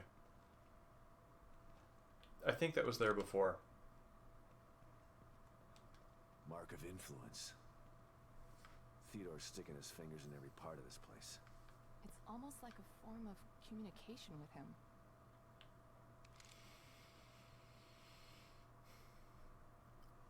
I am interested that Sebastian knows what this thing is called, even though I don't remember it even being discussed explicitly even in the first game, and I don't think they've talked about it since here. It's interesting.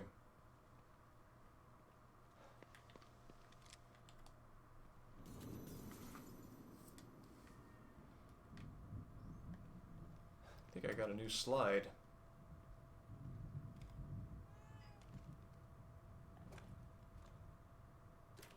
Yep. Kidman, come in. I'm here, Sebastian. Oh, weird. I've never noticed until now how the beacon insignia is basically an inverted mark of influence. Although probably not as much as you. It's got the straight up thing and it's got the sort of cruciform look, but it's kind of coming out like this, whereas the mark of influence goes I was never totally sure that out like that in a cross, And when I tried to explain what like happened, an X. People told you you were crazy. of course, if someone came to me with my story, I'd have them committed for their own protection. I know. I'm with Mobius, and it still took me a while to adjust after Beacon. It was like living in a perpetual That's why you stayed out this time? I don't ever want to go back into STEM again if I can avoid it. Consider yourself lucky. The Black Company, yes, I was actually Deja vu in the middle of a dream. describing that to somebody. Make it out of here with my mind intact. Oh man, it would have been like a couple of months ago, Period. and I forget the context. But yeah, I read that. I read the first book, but only the first book of that series back '99, I think. I remember really enjoying it because it was just like from the perspective of a bunch of grunts on matters that clearly were above their pay grade, and they were kind of, you know, they were roughnecks, and showing them in the presence of people who clearly outclassed them made them very charming. So, yeah, that would actually be. You know what? I've got a couple of Audible credits. That would be a worthwhile thing to pick up as an audiobook and revisit while I'm, I don't know, playing something grindy. Oh, right. I got my cat gel.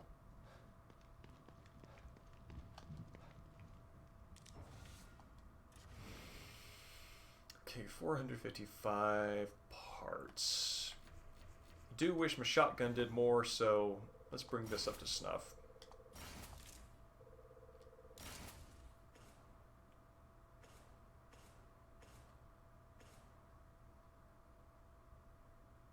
Yeah, if I've got a shotgun and I'm not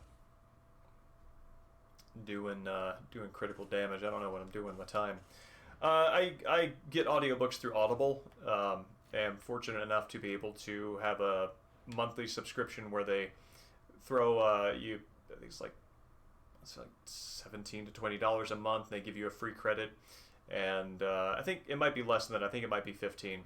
Anyway, the benefit of it is that the monthly charge outweighs the cost of one book on average, so you are getting a deal in that sense. That's how I've gone through all of the Witcher books, and it's a good way of getting stories in ya, I find.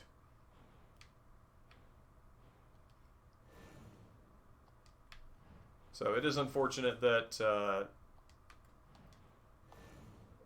sure. The Witcher books are fantastic. I think they're well written. It is a richly realized world, and the characters are all pleasures to spend time with. I like Geralt quite a bit. Yeah, one to grow on. I like Geralt quite a bit, and the adventures are original, and also from my broader readings in folklore and the like, I recognize certain motifs showing up, and I can kind of see where the author gets some of his inspiration, and it's familiar stomping ground, so that is very heartening to me.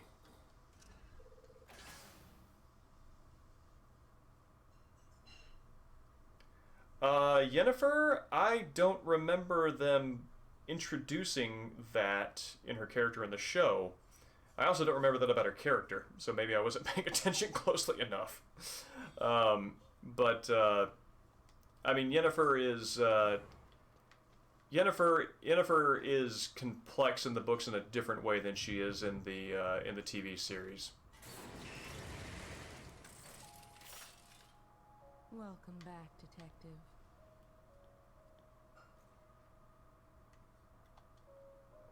Oh, I just made one of these and I didn't need to. Oh, right. I forgot about that subplot. I don't remember. I think I did read the story that episode was based off of. But I don't recall that particular detail.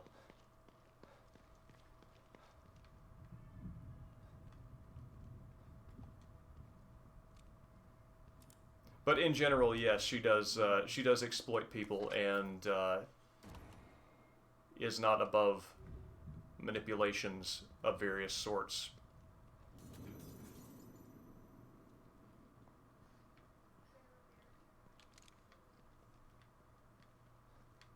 so weird how long it takes the lighting to get up in this room.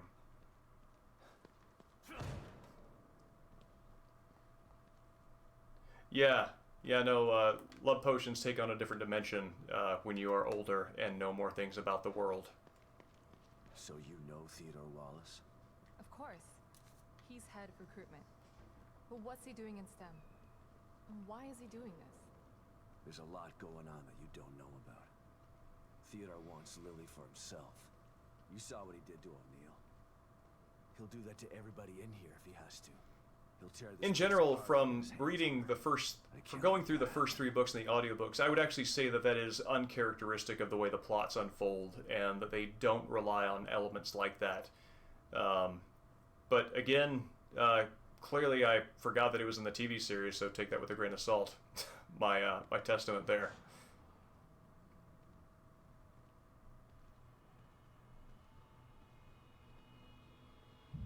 Oh yeah, no, the show's cheesiness is actually what kept me in. It's like a Netflix version. It reminds me of the old Hercules and Xena television shows, if you ever watched those. And I have a lot of fond memories of enjoying how cheesy and hammy those were, and it gives me good feelings like that. I think you forgot about me. Have you finished arming that cookie dough of yours? I have. Looking for an excuse. And yes, Ark, this is nothing if not a corporate apocalypse, or a corporate apocalyptic environment. I'm already gone. See you soon. I think there's also, I forget the name of the actor who did who played Hercules, but I think there's something about I'm almost ready. Let me know when you're good to go. sort of like idealized mythological hero appearance of him and I forget the guy who plays Geralt, but anyway, there's something that's a very similar overlap between the two there. Also, Kevin Sorbo was Hercules. Who was the guy? He's also Superman. I forget his name.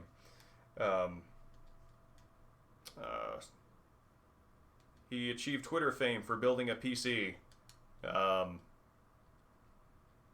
Well, whatever.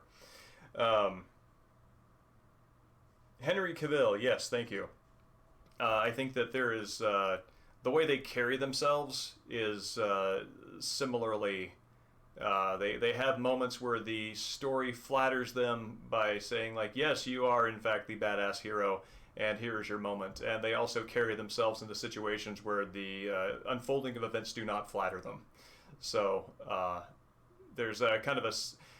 They also kind of have the kind of what I associate being a quality of like good kung fu movies, where you've got the hero and they go up against various challenges. They take their licks. They come out on top.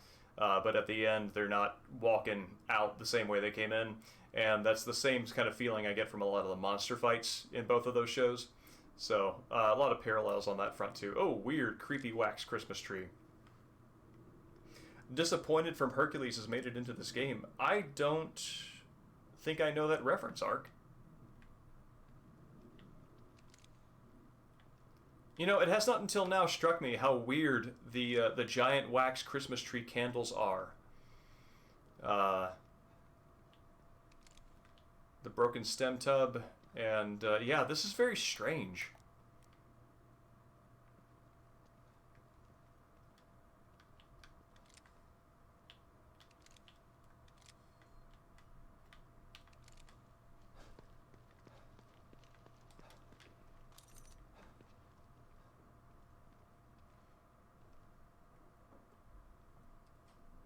Where he yells out the word disappointed. Oh, weird. I'll have to look that up. Does it happen during the target practice scene by any chance?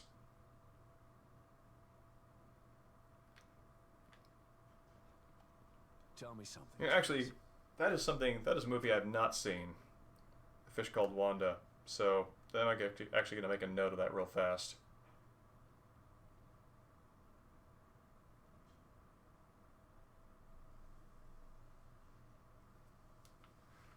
Thank you. So you knew Hoffman before this?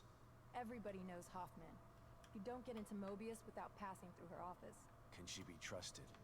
I might have said no before, but nothing like being abandoned by Getting dumped into a world that isn't his own makes perfect sense. Trapped in here like the rest of us. Actually, kind of in my mind overlap Hercules with the with Scott Bakula and Quantum Leap. I have trouble completely trusting people who look at me like I'm something in a petri dish. Man, Hercules, Xena, Quantum Leap, Guyver. Those are shows with very memorable feelings. I don't know what's gonna happen when we blow this thing up. Me either. But at least we're being proactive. Sebastian yells disappointed in one of the outcome animations. Yep, that makes sense. I mean, one of his victory things is like, you're the best around and nothing's going to get me down. So when you told me that there was a reference to old 90s TV, that's the first place my brain went.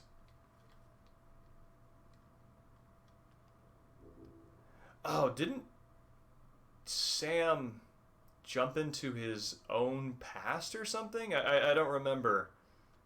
No offense, but how did someone as smart and headstrong... I remember feeling like the ending to Quantum Leap was very sad. It made me very sad as a boy. Flew me out to Mobius for some Black Ops stuff. Once my term was up, they came knocking.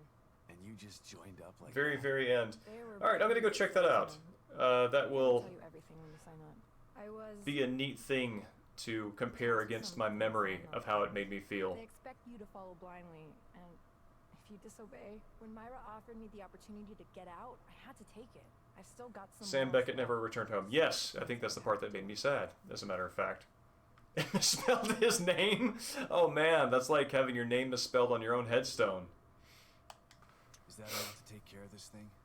Like 10 times over, and it's ready to go when you are. Like how they give you the little bullet hash mark next to the one that's gonna progress things. I'm going to check out the equipment in the other room. Good luck, you two. Pardon.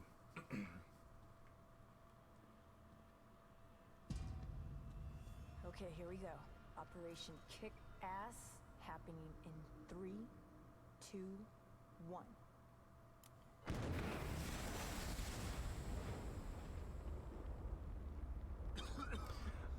Yeah, I think, Okay, Torres? what have I got coming up here? We've got, moving through town to get to Theo's Cathedral. Then we've got the Theo boss fight. And I think that that'll be about, within the scope of the stream, yeah. The darkness. So you try to bring me to the light. Your rash decisions have always been your downfall. Come then, I await you.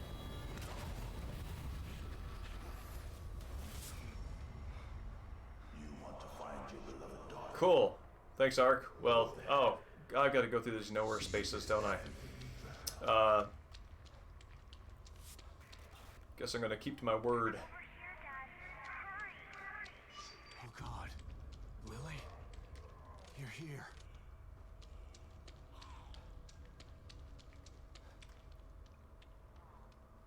Oh man, I've got to sneak through here, don't I? I actually really don't like this area.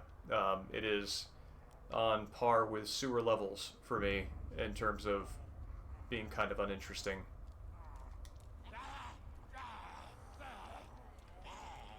Oh. Well, okay. I guess I was seen.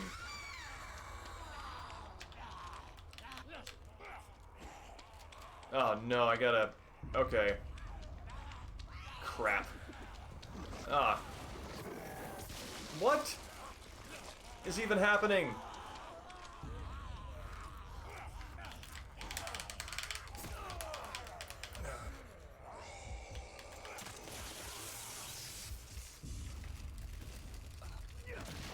I'm gonna die.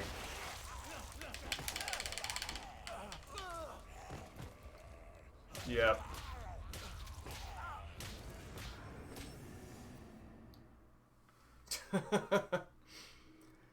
Oh no, you ran out of coffee. I'm so sorry. That is a truly terrible position to be in. When I was playing through this game to get screenshots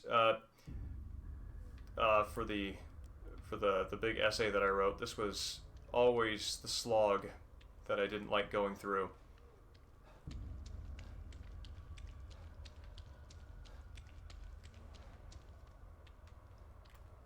All right.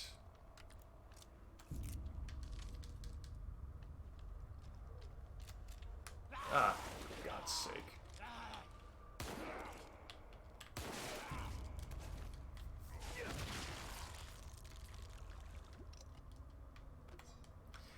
Swimming, I don't know. I don't know what the development appeal of a sewer level is creatively. As an end user, I dislike them intensely. I find them boring and disorienting, and I never want to play them if I can help it.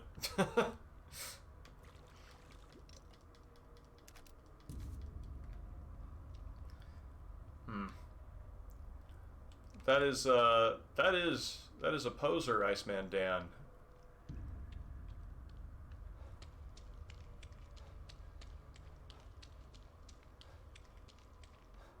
Guess it depends on how recoverable the situation is.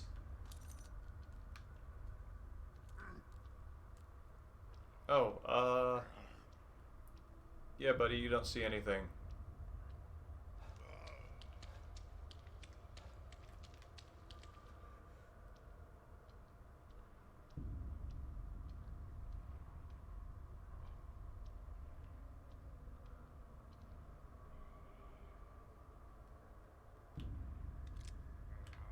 Okay.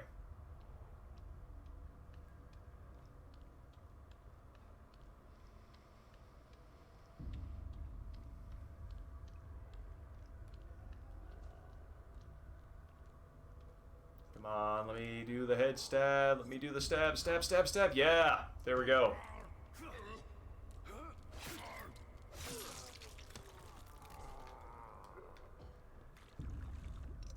Oh, well, right.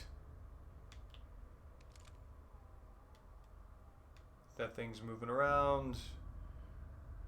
Got somebody smashing a thing over there. It's basically the kind of party you'd expect.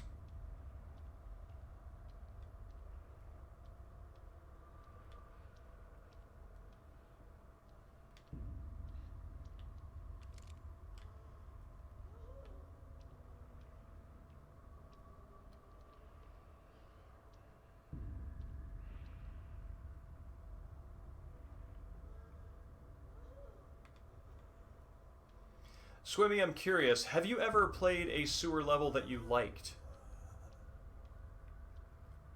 Alternate version of that question, is there a sewer level you have hated least?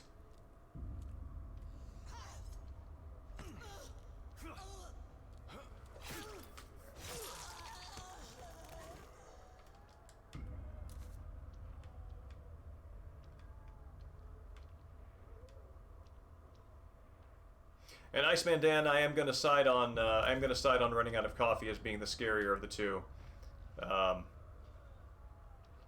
There is, at the very least, the possibility of a reset and being swarmed by zombies in a pool of blood.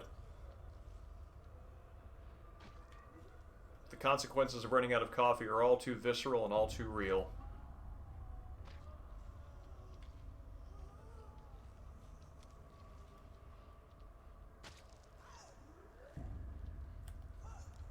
Dude, turn around. Go away. Thank you.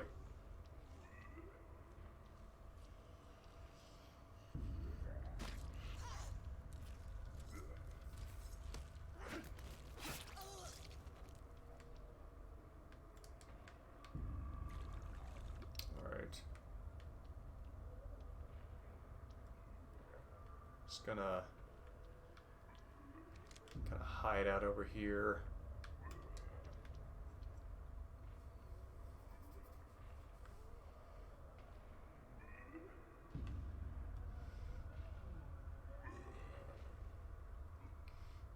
Actually, yeah, that makes sense. By the very nature of some of the most iconic elements of Mario, sewer levels are absolutely part of the deal there.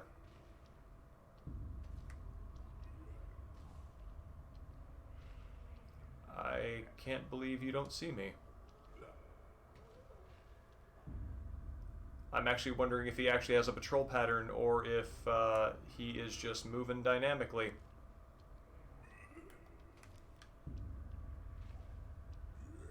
I wonder if it's even possible to sneak up on him.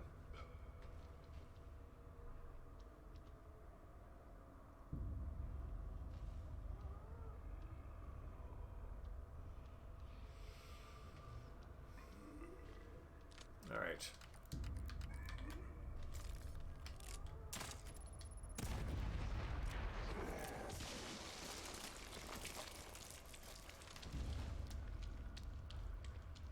See if I can put some distance between myself and that. Good.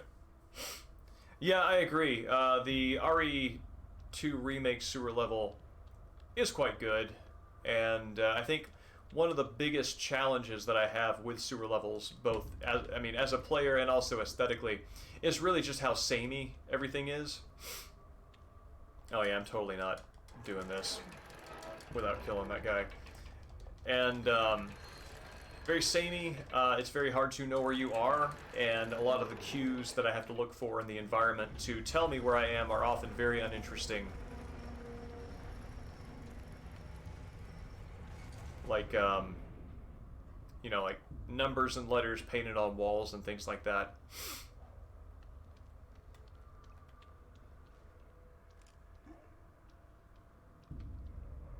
Okay. We are at checkpoint.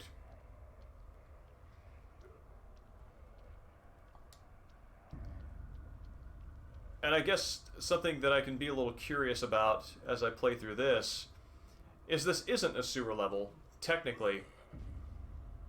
I am wading through stuff. I mean, it can be more considered a swamp level.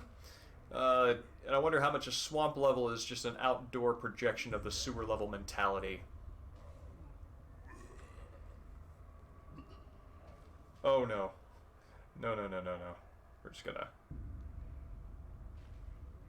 get rid of that.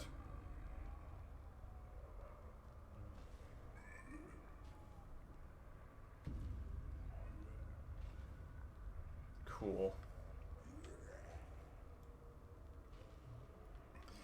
Yeah, the environment isn't,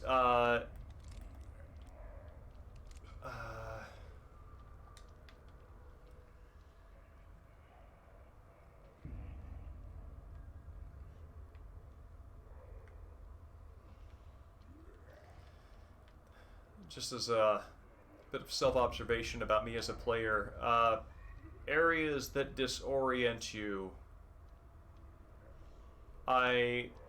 So pros and cons, pros in favor, that's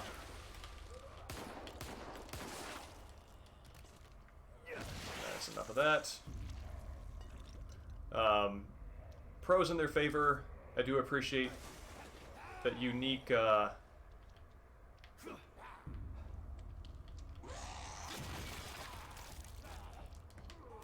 unique dramatic opportunities are available with that kind of disorientation, and I appreciate what, you know, somebody might be able to do with that creatively or in terms of like a narrative moment.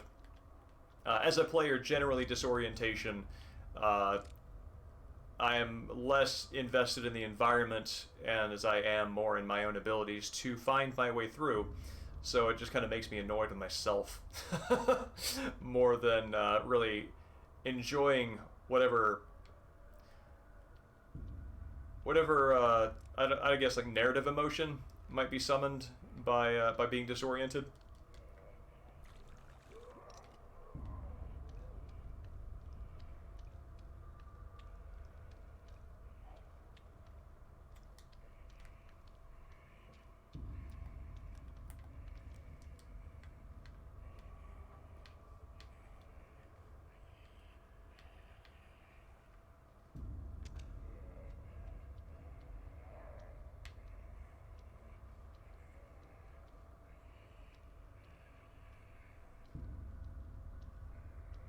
Don't turn around. Good.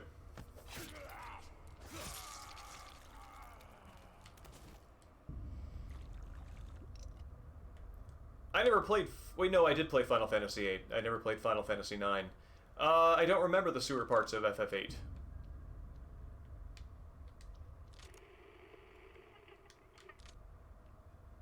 Well, to this area's credit, it does have a little beacon that you can use to orient yourself to where your end goal is. So that criticism stands less here than elsewhere.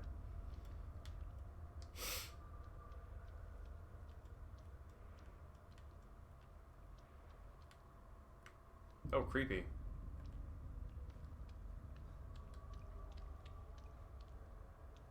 I actually don't remember this.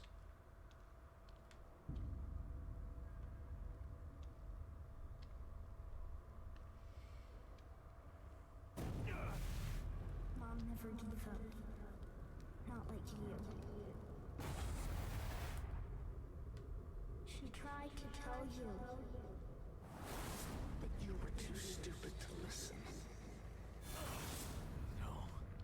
No, this isn't right. What a weird effect on her voice that was. Myra succeeded where you failed. You refused to listen.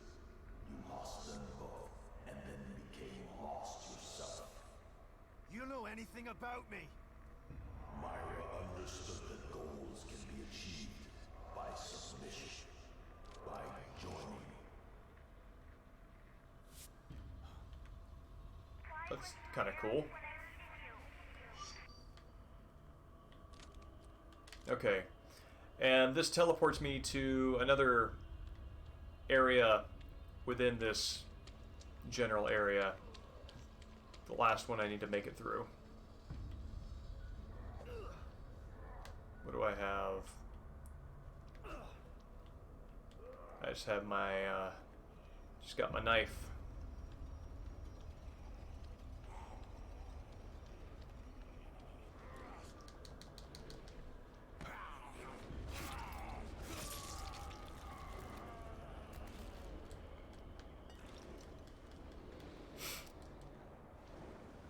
That's interesting, that the natural length of the game experience undermines how long that moment's supposed to be story-wise.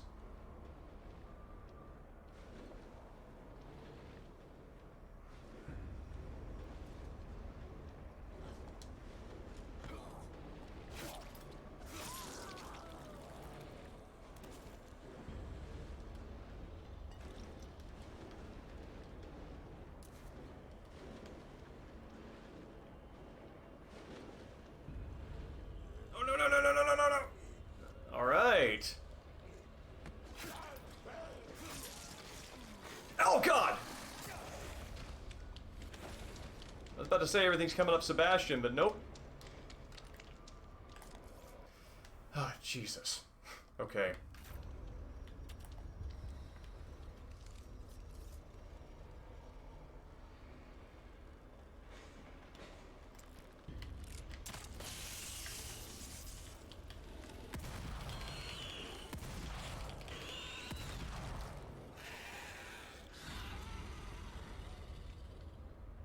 Cool. That's dead.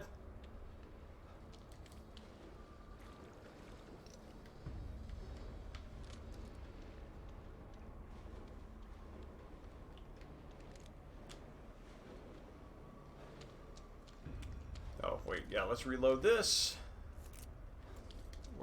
There we go.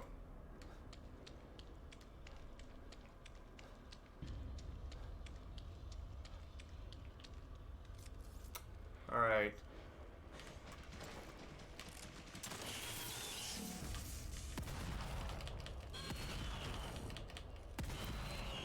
Whew. I hate those things.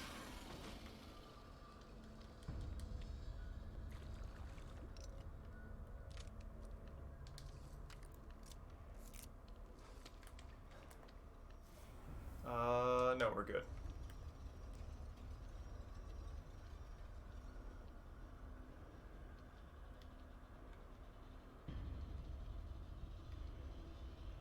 All right, gonna run for it.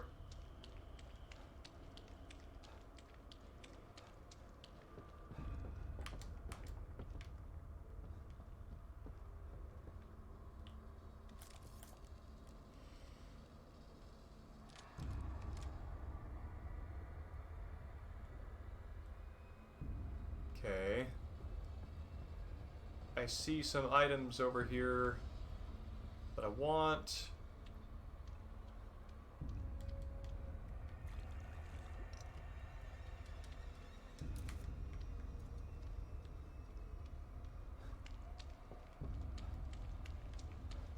Alright, cool. Welcome back, Ark. Now you've come. When it's too late to leave, you're always too late. I don't think I've ever looked at the ceiling here. Curious. I also don't think I remember seeing that chandelier before. It's kind of neat.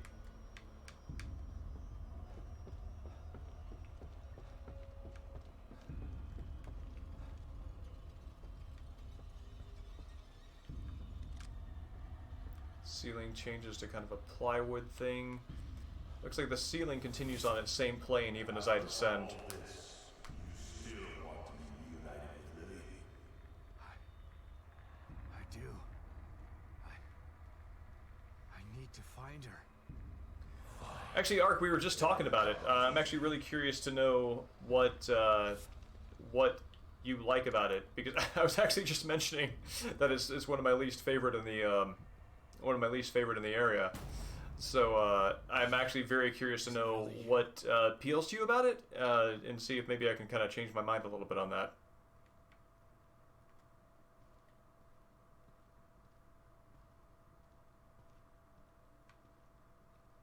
Well, rip unhealed Sebastian.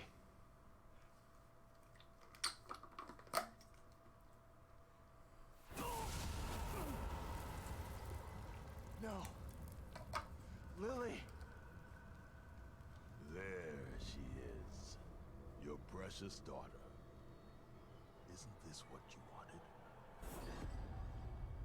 Dad, you let this happen to me. Why didn't you save me? No. Please. I couldn't. I wanted to.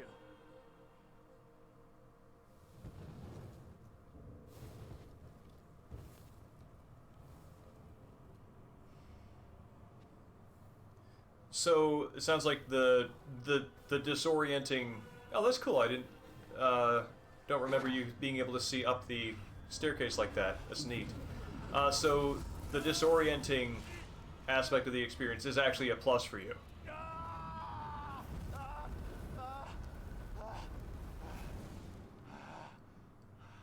Interesting. You are doomed to repeat the mistakes of the past. Unless you join me. Do that, and I can make your dreams come true. Together we can take Lily from Myra. Once I have the power of the core, you will This guy's the worst marriage counselor. It will take more than bullets to stop me. Will you never learn? You shot me, Sebastian. Why? No.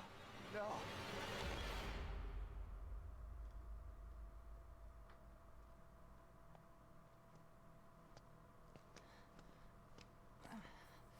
I know that shot story-wise for it to make sense for her to Torres. That's her last name. I think Esmeralda is her first name, so I don't think I was wrong when I called her that. Anyway, I remember that shot being... It looks much more direct than the story plays it off as.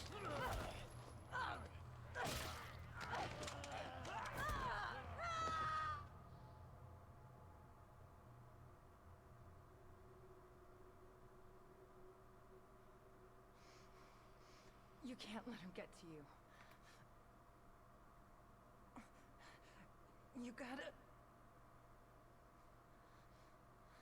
You gotta give that son of a bitch some payback. Sebastian? What's wrong? Are you alright? You've been working too hard. It's making you delirious. Myra?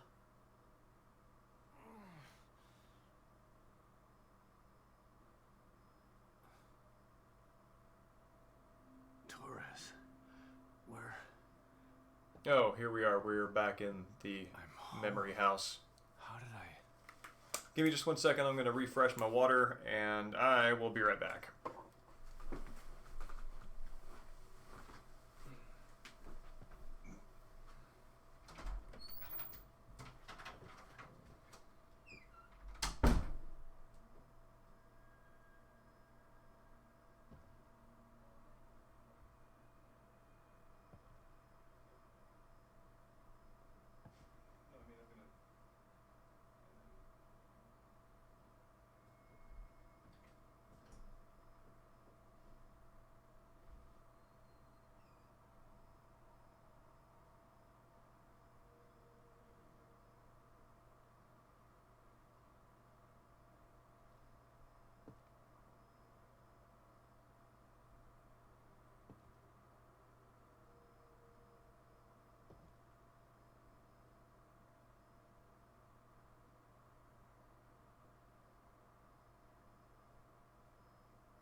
So while Sebastian is on the in a moment of happy place he goes to feel good, here's our panda. He's coming to say hi one more time. This time a little less, little more against his will. Half the time when I pick him up, he's just sort of like, well, whatever. I think he might want to. He might want to bolt. It's kind of hard to tell because, like a cat, he sometimes wants things, but does not take them. Oh, there we go. Good job, buddy. You made a positive choice for going. Come on, let's go. God, you're huge.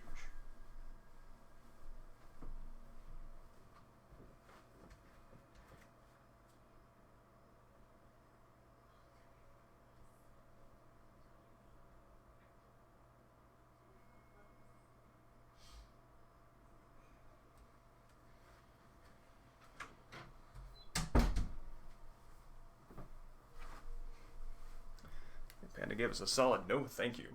Yeah, Ark, thinking about that, I think that that's actually really useful information because I was wondering if the appeal of that level was something that I wasn't perceiving, but it sounds like I actually was picking up on the level's spirit.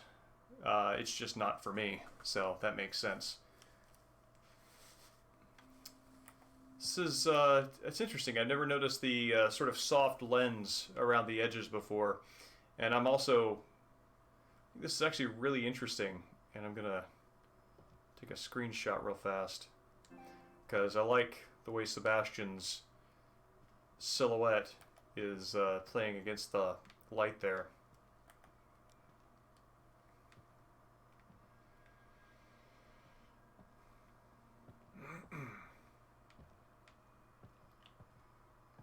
Oh, weird. You can see his neighbors' houses.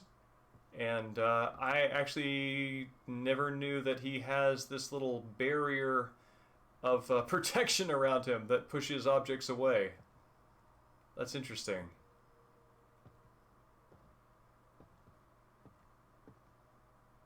That's Sebastian's key right there.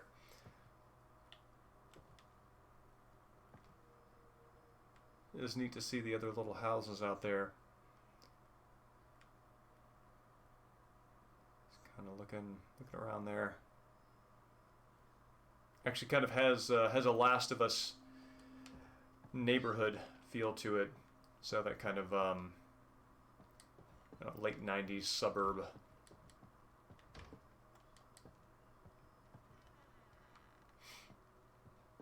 Lily's room. Just the way it used to be. The way I wish it had stayed. There's a little tango snail. Never noticed that before. That's cute.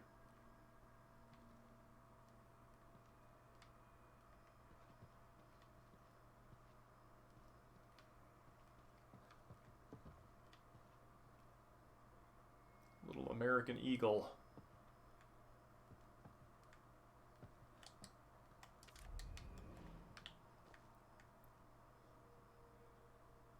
God, that raccoon and the owl, they're chowing down on some numbers there.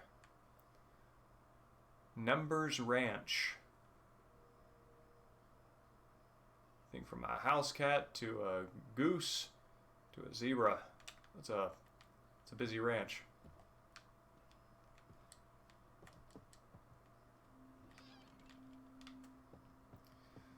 My watermelon math problem. 2 plus 3 plus 5 equals 10.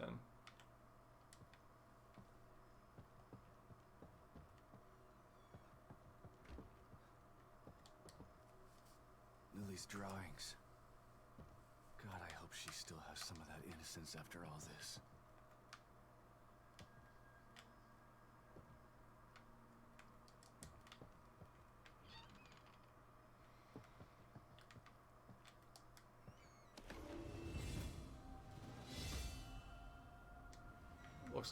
Looks very Elder Scrollsy.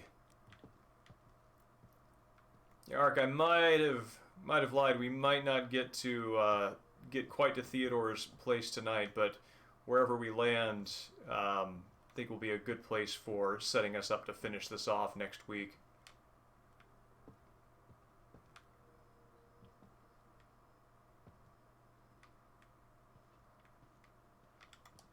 I buried myself in work so hard. If I could only get some of that time back, I'd spend it with them.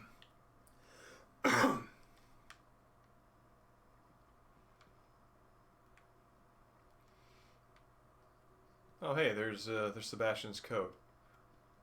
Something that would have been a neat touch. Apparently, as much as he smoked, if the curtains were just a little sallow.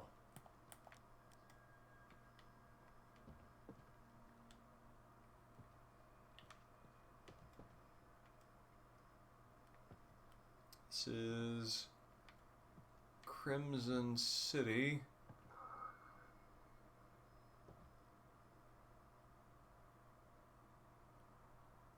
Would actually really be interested in seeing the source image for that map to see if that's actually Crimson City or if it's just something else.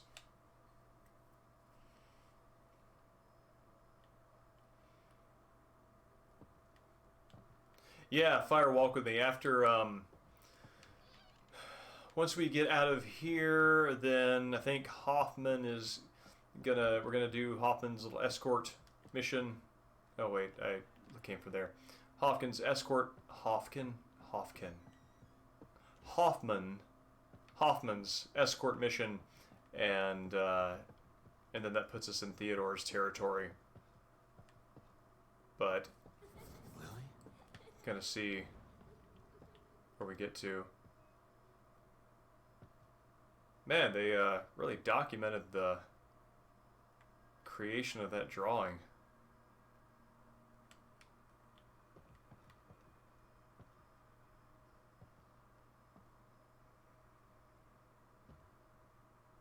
It's charming. It's strange. Looks like a kind of a Death Stranding whale there in the background.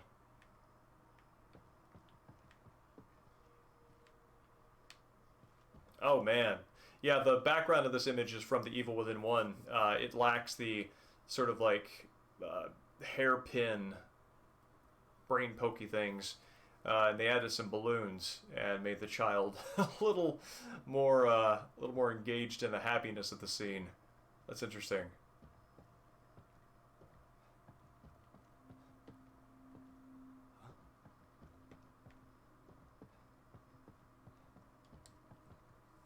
Myra. What an incredible woman. She really could do it all. No wonder she was able to infiltrate Mobius. Once she set her mind to something, she wouldn't stop. Not like me.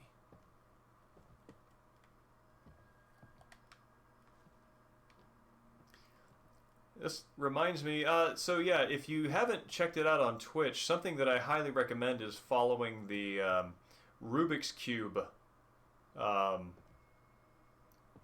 game channels.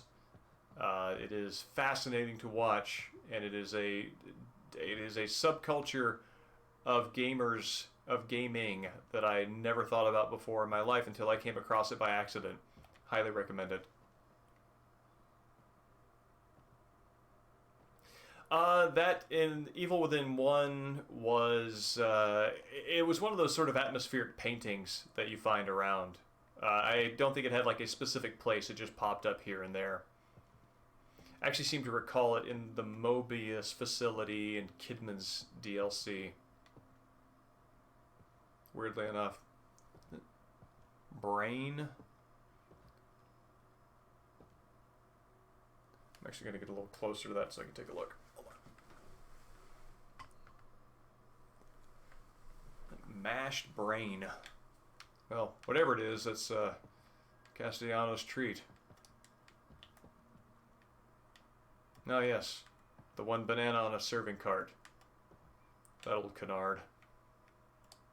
That letter. Myra's last communication. It was hidden with her files. Oh, that's interesting.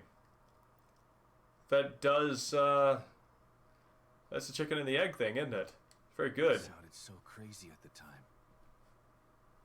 But I should have believed her. I mean, if we're going full Mobius, Sebastian, it's both. if you've received this letter, then I fear the worst has come to pass.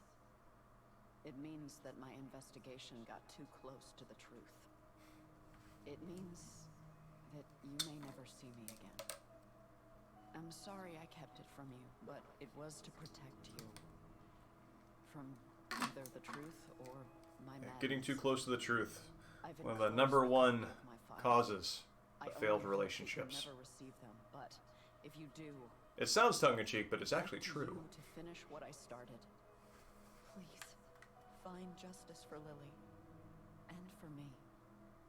I love you with all of my heart, Myra.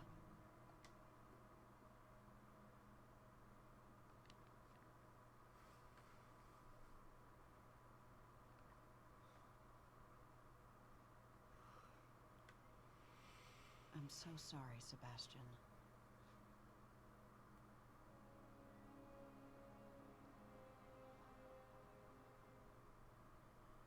You've endured so much. All this time, all Yeah, on the alone. note of unambiguously happy gains in a horror story, this again, like every beat that Sebastian hits You tried to tell here, me. like, I don't know. He really has gone through so much, and it feels good for him to have these successes, especially because they're internal. You know, they're him dealing with himself. Now I'm so messed up. Which, even in the context of an extravagant horror scenario, that's the victory that everybody can relate to, because it's something that we all have access to outside of these fictions. I failed you. I couldn't save Lily from the fire. I failed everyone. That's not true, Sebastian. There was no fire to save her from. You know this now. But I couldn't protect her. How could you? Mobius are a force of nature. This is Myra stepping in and offering some solid cognitive behavioral therapy. It wasn't your fault. Sebastian, these are your thinking errors. That is a lie. That is untrue. That is unrealistic. You have to stop torturing yourself. You're a good man, Sebastian. That's why I married you. And this time, you can save her.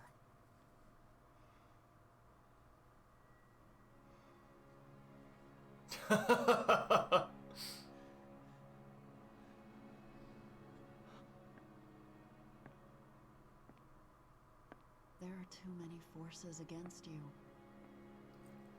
You have to stay strong. Yeah, STEM as therapy, it's interesting. I mean, it's very similar to like Silent Hill as therapy, right? I forgive you. And Lily will You get out of it what you put in. But the most important thing is that you forgive yourself. Forgive yourself.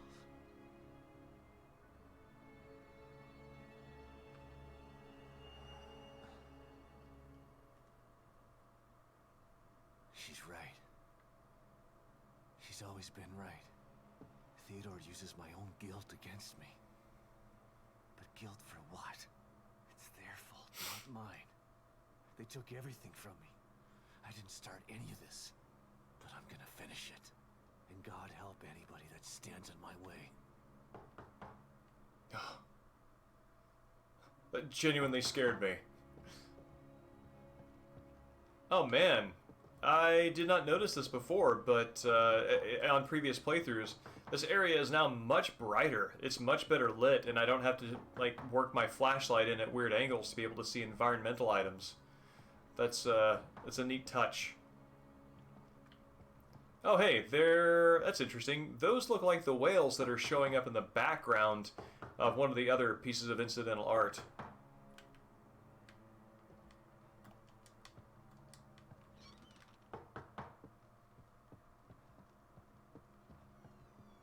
Wake up, Sebastian!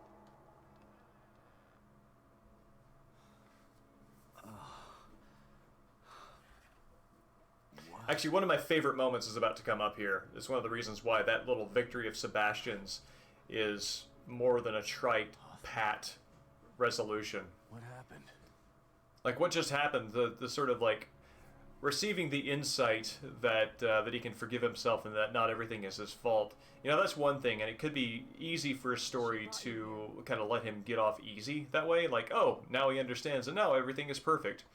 But here in this scene, he's about to learn of a tragedy that he was, you know, involved in, but he's unwilling at first to abandon his old way of blaming himself. And so he has to actually apply the insight in real time. And I think that that's what seals it. That's what makes it a believable turn for the better. Save Lily. And now she's dead.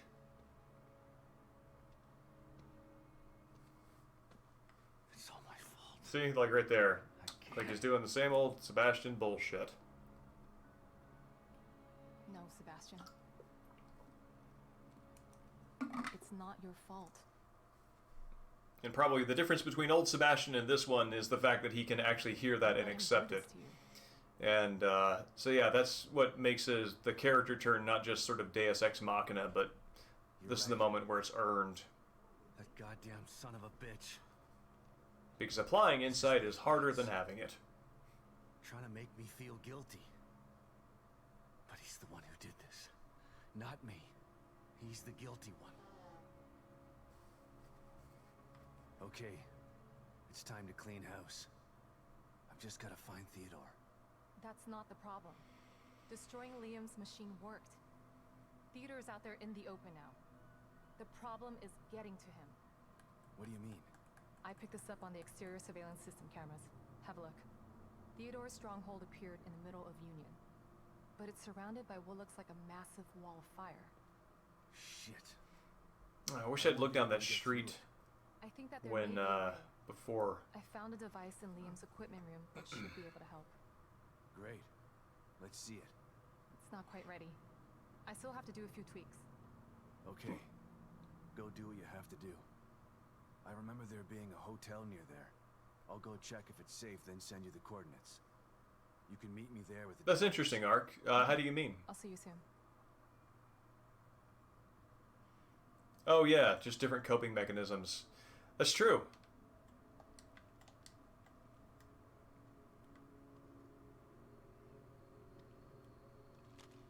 And even outside of something that's like a recurring chemical imbalance, you know, that is just part of the body and not curable.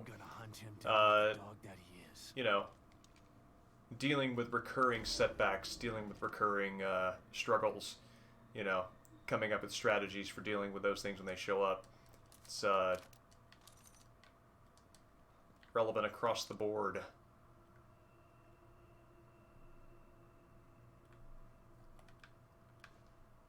I gotta say, these two items right here look like they could belong on the, they could belong as JIRA ticket items in task management for a game.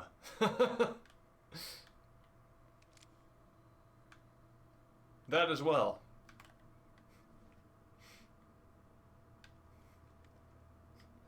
It's like, for the love of God, Bob, write more specific ticket titles. We don't know what this means. 50%? 50% relevant to what? You're working on the DLC. Your sense of scope is skewed.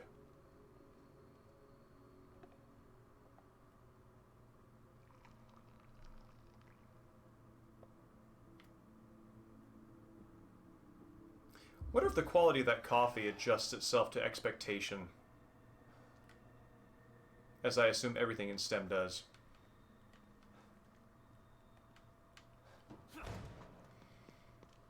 Let's see, I don't think I want to go down here. I want to... Hello? Can anybody hear me out there? Oh, hey, it's... your friend and mine. You're still in here? My favorite supporting character in the game. Just the man I was looking for.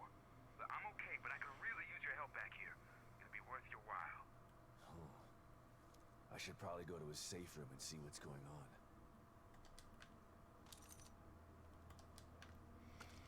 Okay. So, what I'm gonna do... What are we at time-wise? At 10:28.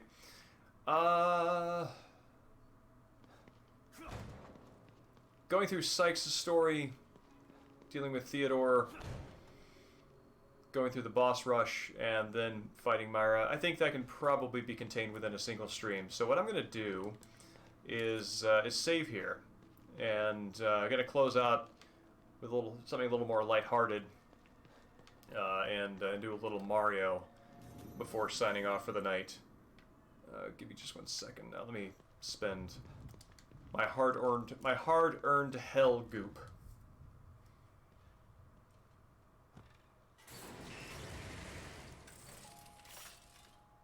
Detective Castellanos, always a pleasure to see you.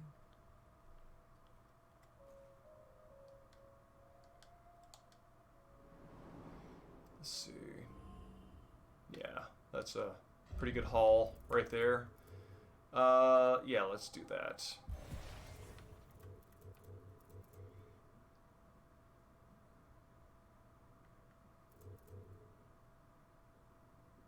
Okay. I don't think I need that. What is this?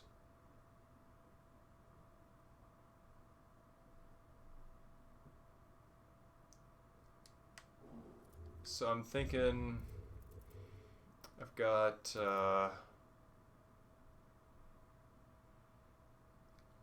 this escort mission coming up, and I wonder what's going to be most useful.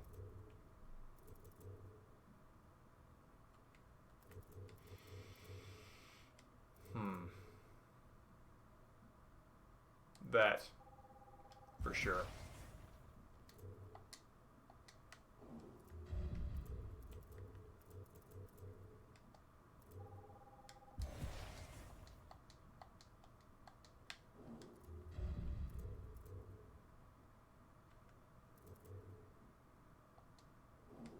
There is one where I can use a bottle to defend myself. What's that? Oh, I don't have enough for that. Okay. Cool.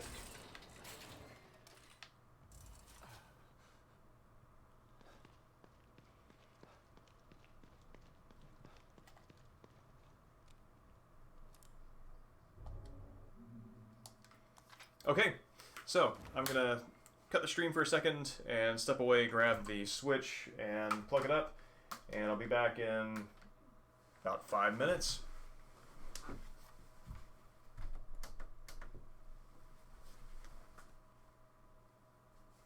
That's right.